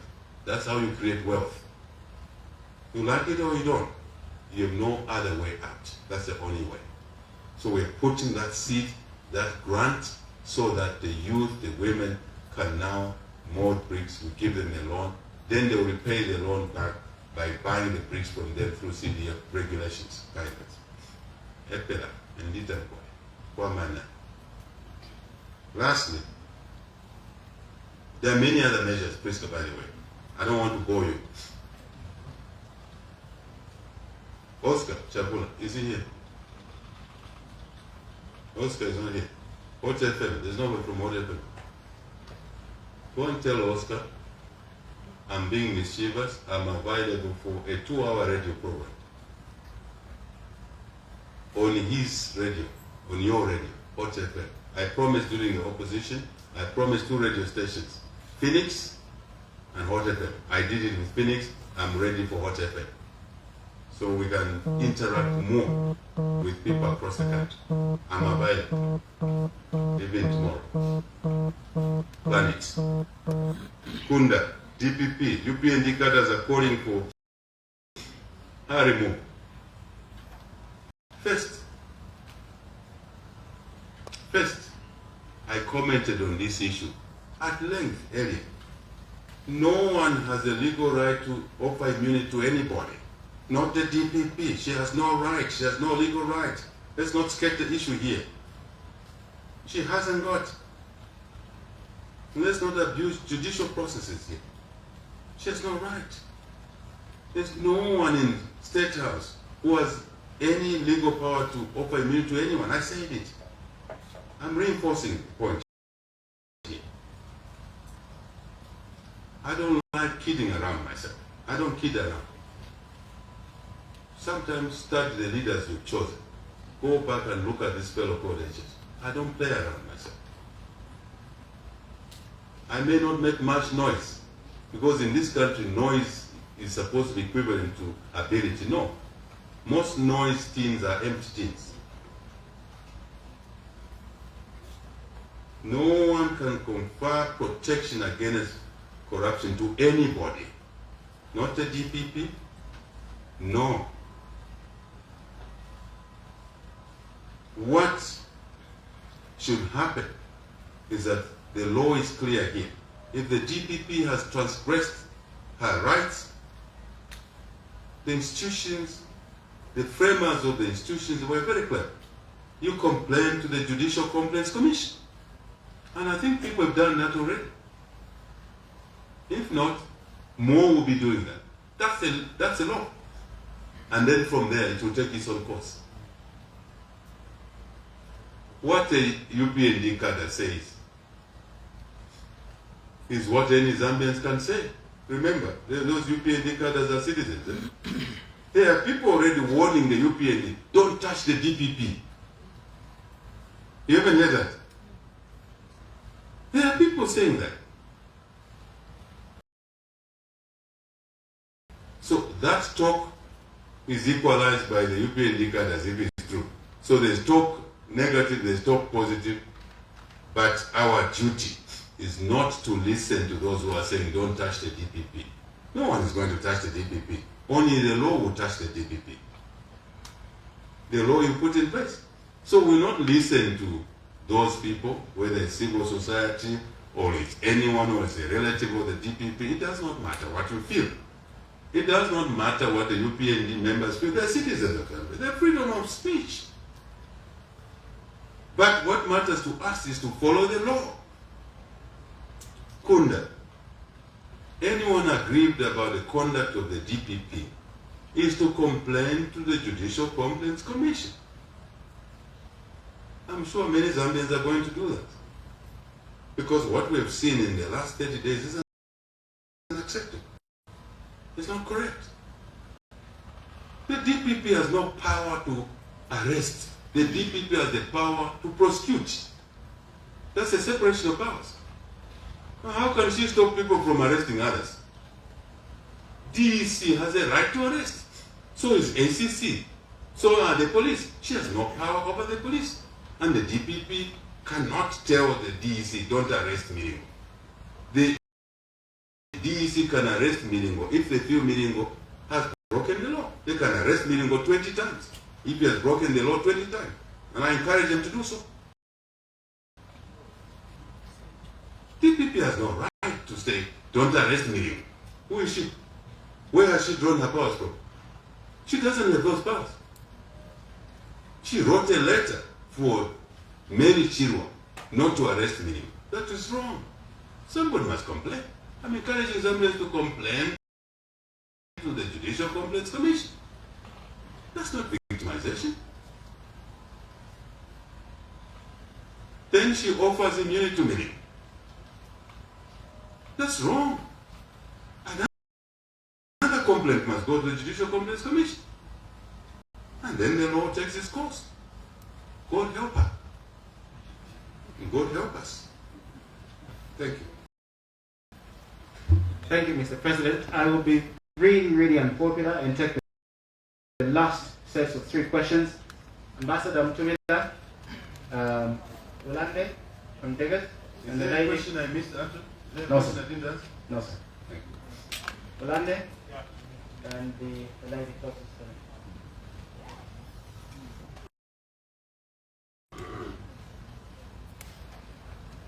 Your Excellency, good afternoon. Thank you very much for the kind words you've said about me. Your Excellency, your office is the busiest on the land. What is your justification for taking up the chairmanship of IDC? In saying so, what plans does IDC have to increase its stake in the emerald mines and gold mines in order to increase the financial returns for this country? Because from what I know, there's so much money from emeralds, and if we increase our returns, it could go far in alleviating some of the economic problems of the country has. In relation to that, Your Excellency, there's a story attributed to President Kagame saying the leaders that give concessions, tax holidays to investors who come to mine minerals in Africa are not serious, they are not real. Use stronger words than that, Your Excellency. And finally, in thanking you, Your Excellency, for this useful press conference, in my 52 years of media, this is the first time I'm having problems accessing some of your ministers. It's very difficult to get hold of some of your ministers to disseminate useful information. Perhaps you need to give a directive that the ministers are accessible, especially to the media. Thank you. Thank you, Ambassador. He's very clever. He's asked more questions. Maybe age allows him. Absolutely, sir. Good afternoon, Mr. President. Mr. President, Your name, madam, and the organization are you coming from? my name is Kombe Mataka. I'm coming from the Mass newspaper. Mr. President, you mentioned and clarified that at no time had you held a meeting with the former liquidator for Konkola Copper Mines. But some of the officials from your office have been mentioned, have been instituted any investigations to check if at all that information is true or not. And if it is found that that information is true, is there going to be any action against these officials? Thank you. Good afternoon, President. My name is Ulande Nkomesha from News Diggers. Yes, my question is basically on another public debate, which is in the media. You have been on record, President, asking those who stole to surrender money and assets in order to benefit from your case of amnesty. But maybe people might ask, how fair can it be for people who stole millions of public funds to be given an option to avoid prison after surrendering, while chicken thieves and those who are found guilty of defamation are left to pay the full price? Thank you, Ryan. Mr. President. Thank you very much. Thank you so much.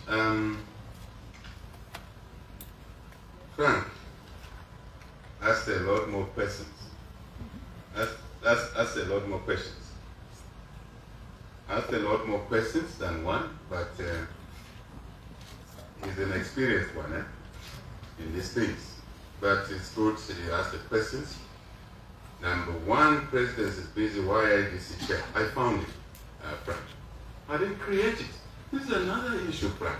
The people make issues out of no issues. You didn't question those who created those corporate arrangements. No one questioned the previous president why he was chairman of IDC. I never had anyone question him. HH is a different animal. He comes in, he must be exercised. Double dealings, prejudices. I know. Prejudices, not good for a country. I found that situation. You should ask me if I agree with it or not. I'll tell you in private my views. But I found it. In as much as I found the Cyber Security Act, which I objected against. You ask me my views, I'll tell you in private. Just as I found a constitutional provision for by-elections, Frank, you know my views. I don't agree with by-elections. They waste money. But when I say that, it's, oh, he's draconian. He wants to run away from by-elections, he will lose. The last 3 by-elections, Western, we won. Southern, we won. Northern, we won. The opposition votes put together in Northern, where we had never won that seat. They don't match the UPND votes. We beat them to power. So it's not fear of losing. It is the principle that we're wasting money on by-elections. We need money to create jobs. We need money to send our children to school. Oliver. That's my view. But others are saying, I want to hide behind my view of wastage because of my economic business background. But I'm afraid of losing. Losing to who? Numbers don't lie. So I guess those who want double standards must examine themselves as well. I have an opinion, Frank, about that. Presidency is busy. But you and I will talk off the line. I found a lot of things I don't agree with. But as a person who respects the law, until the law is changed, I have to do what? Some things I don't like. Like by-elections, like,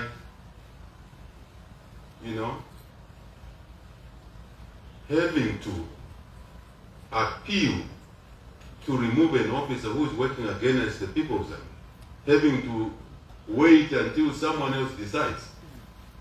Yet you are asked to correct wrong things. We were elected on a ticket of change. We try and change things. The law says, no, you can't do that. And someone sees a window of opportunity and abuses their position to stand in the way of the fight against corruption. I fought my arms, yet I disagree. It's discipline, Frank. It's called discipline. It's called respecting the laws until the laws are changed. I said about a neighboring country which went to parliament to change the law, and they lock up people. There are 90 days. No conversation until you are ready to talk. If I did that here, Frank, you would be the first one to criticize me. You would even hold a press conference.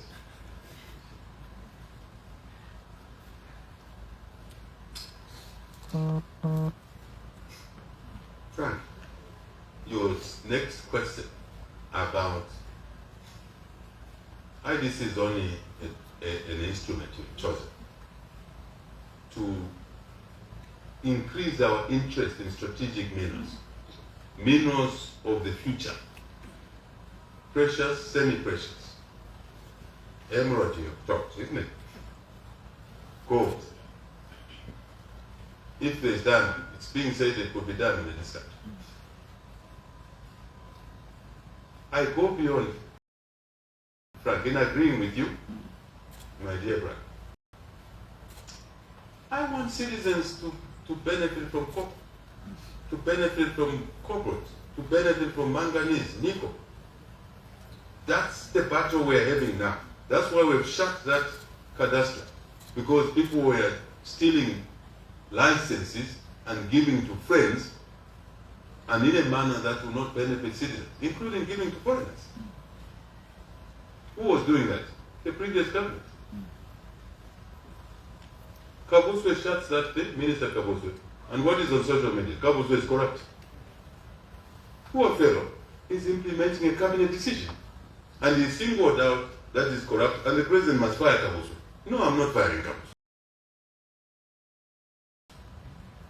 No, because I've asked Kabuswe to shut that thing. Frank, to deal with what you've just said now. So you like me in IDC, isn't it? So we can increase the benefit. Frank, the vice president is here. The minister of infrastructure is here. Which other minister is it? I use the words in cabinet that we in Zambia must do what Botswana has done with these diamonds. Vice President, that's not true. I keep saying that to a point where I'm boring to my colleagues in cabinet. That we must use our mineral resources, our timber. That's why we're grappling with Mukula now. Our water, to do what Botswana has done with one mineral called diamond.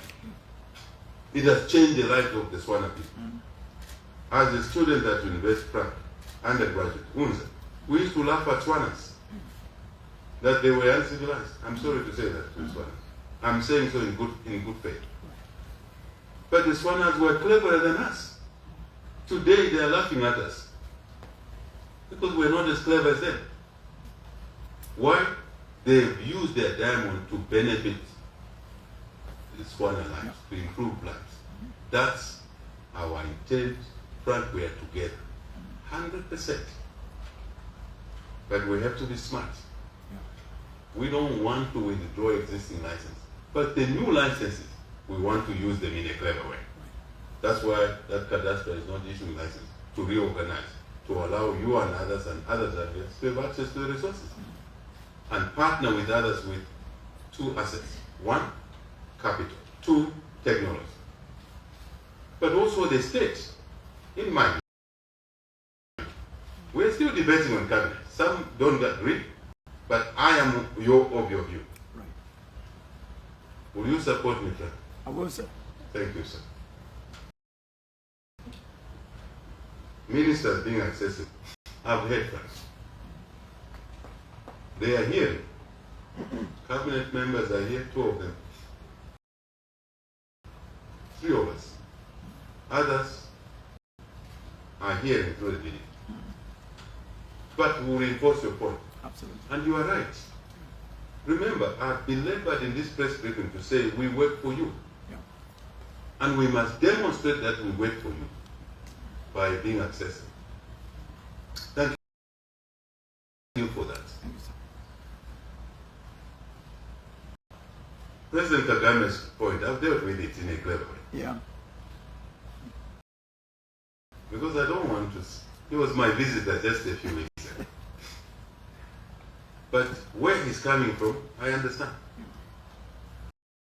It's not too different from where I'm coming from, but we may not use the same words. Right. The intent is similar. Resources of Zambia must benefit Zambians. And this goes for our investors as well.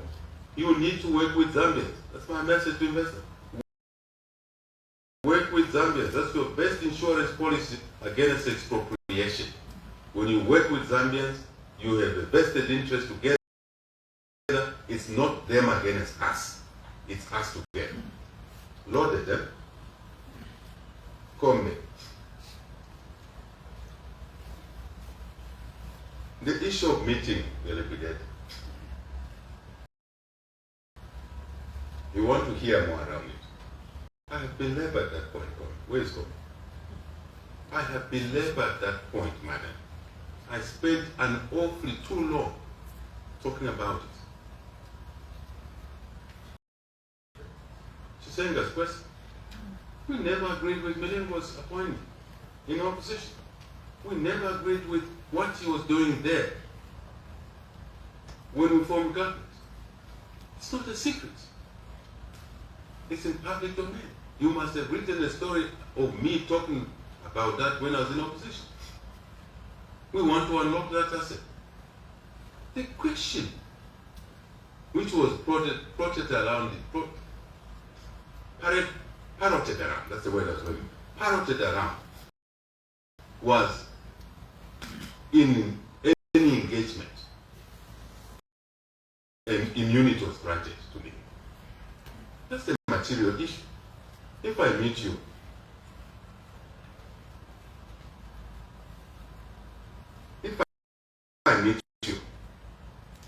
call me. Is there any? There's no issue. There's freedom of association. It's a law. I'm digressing a little bit so you can see the point that I want to make. Because it is dealing with the edges of the table.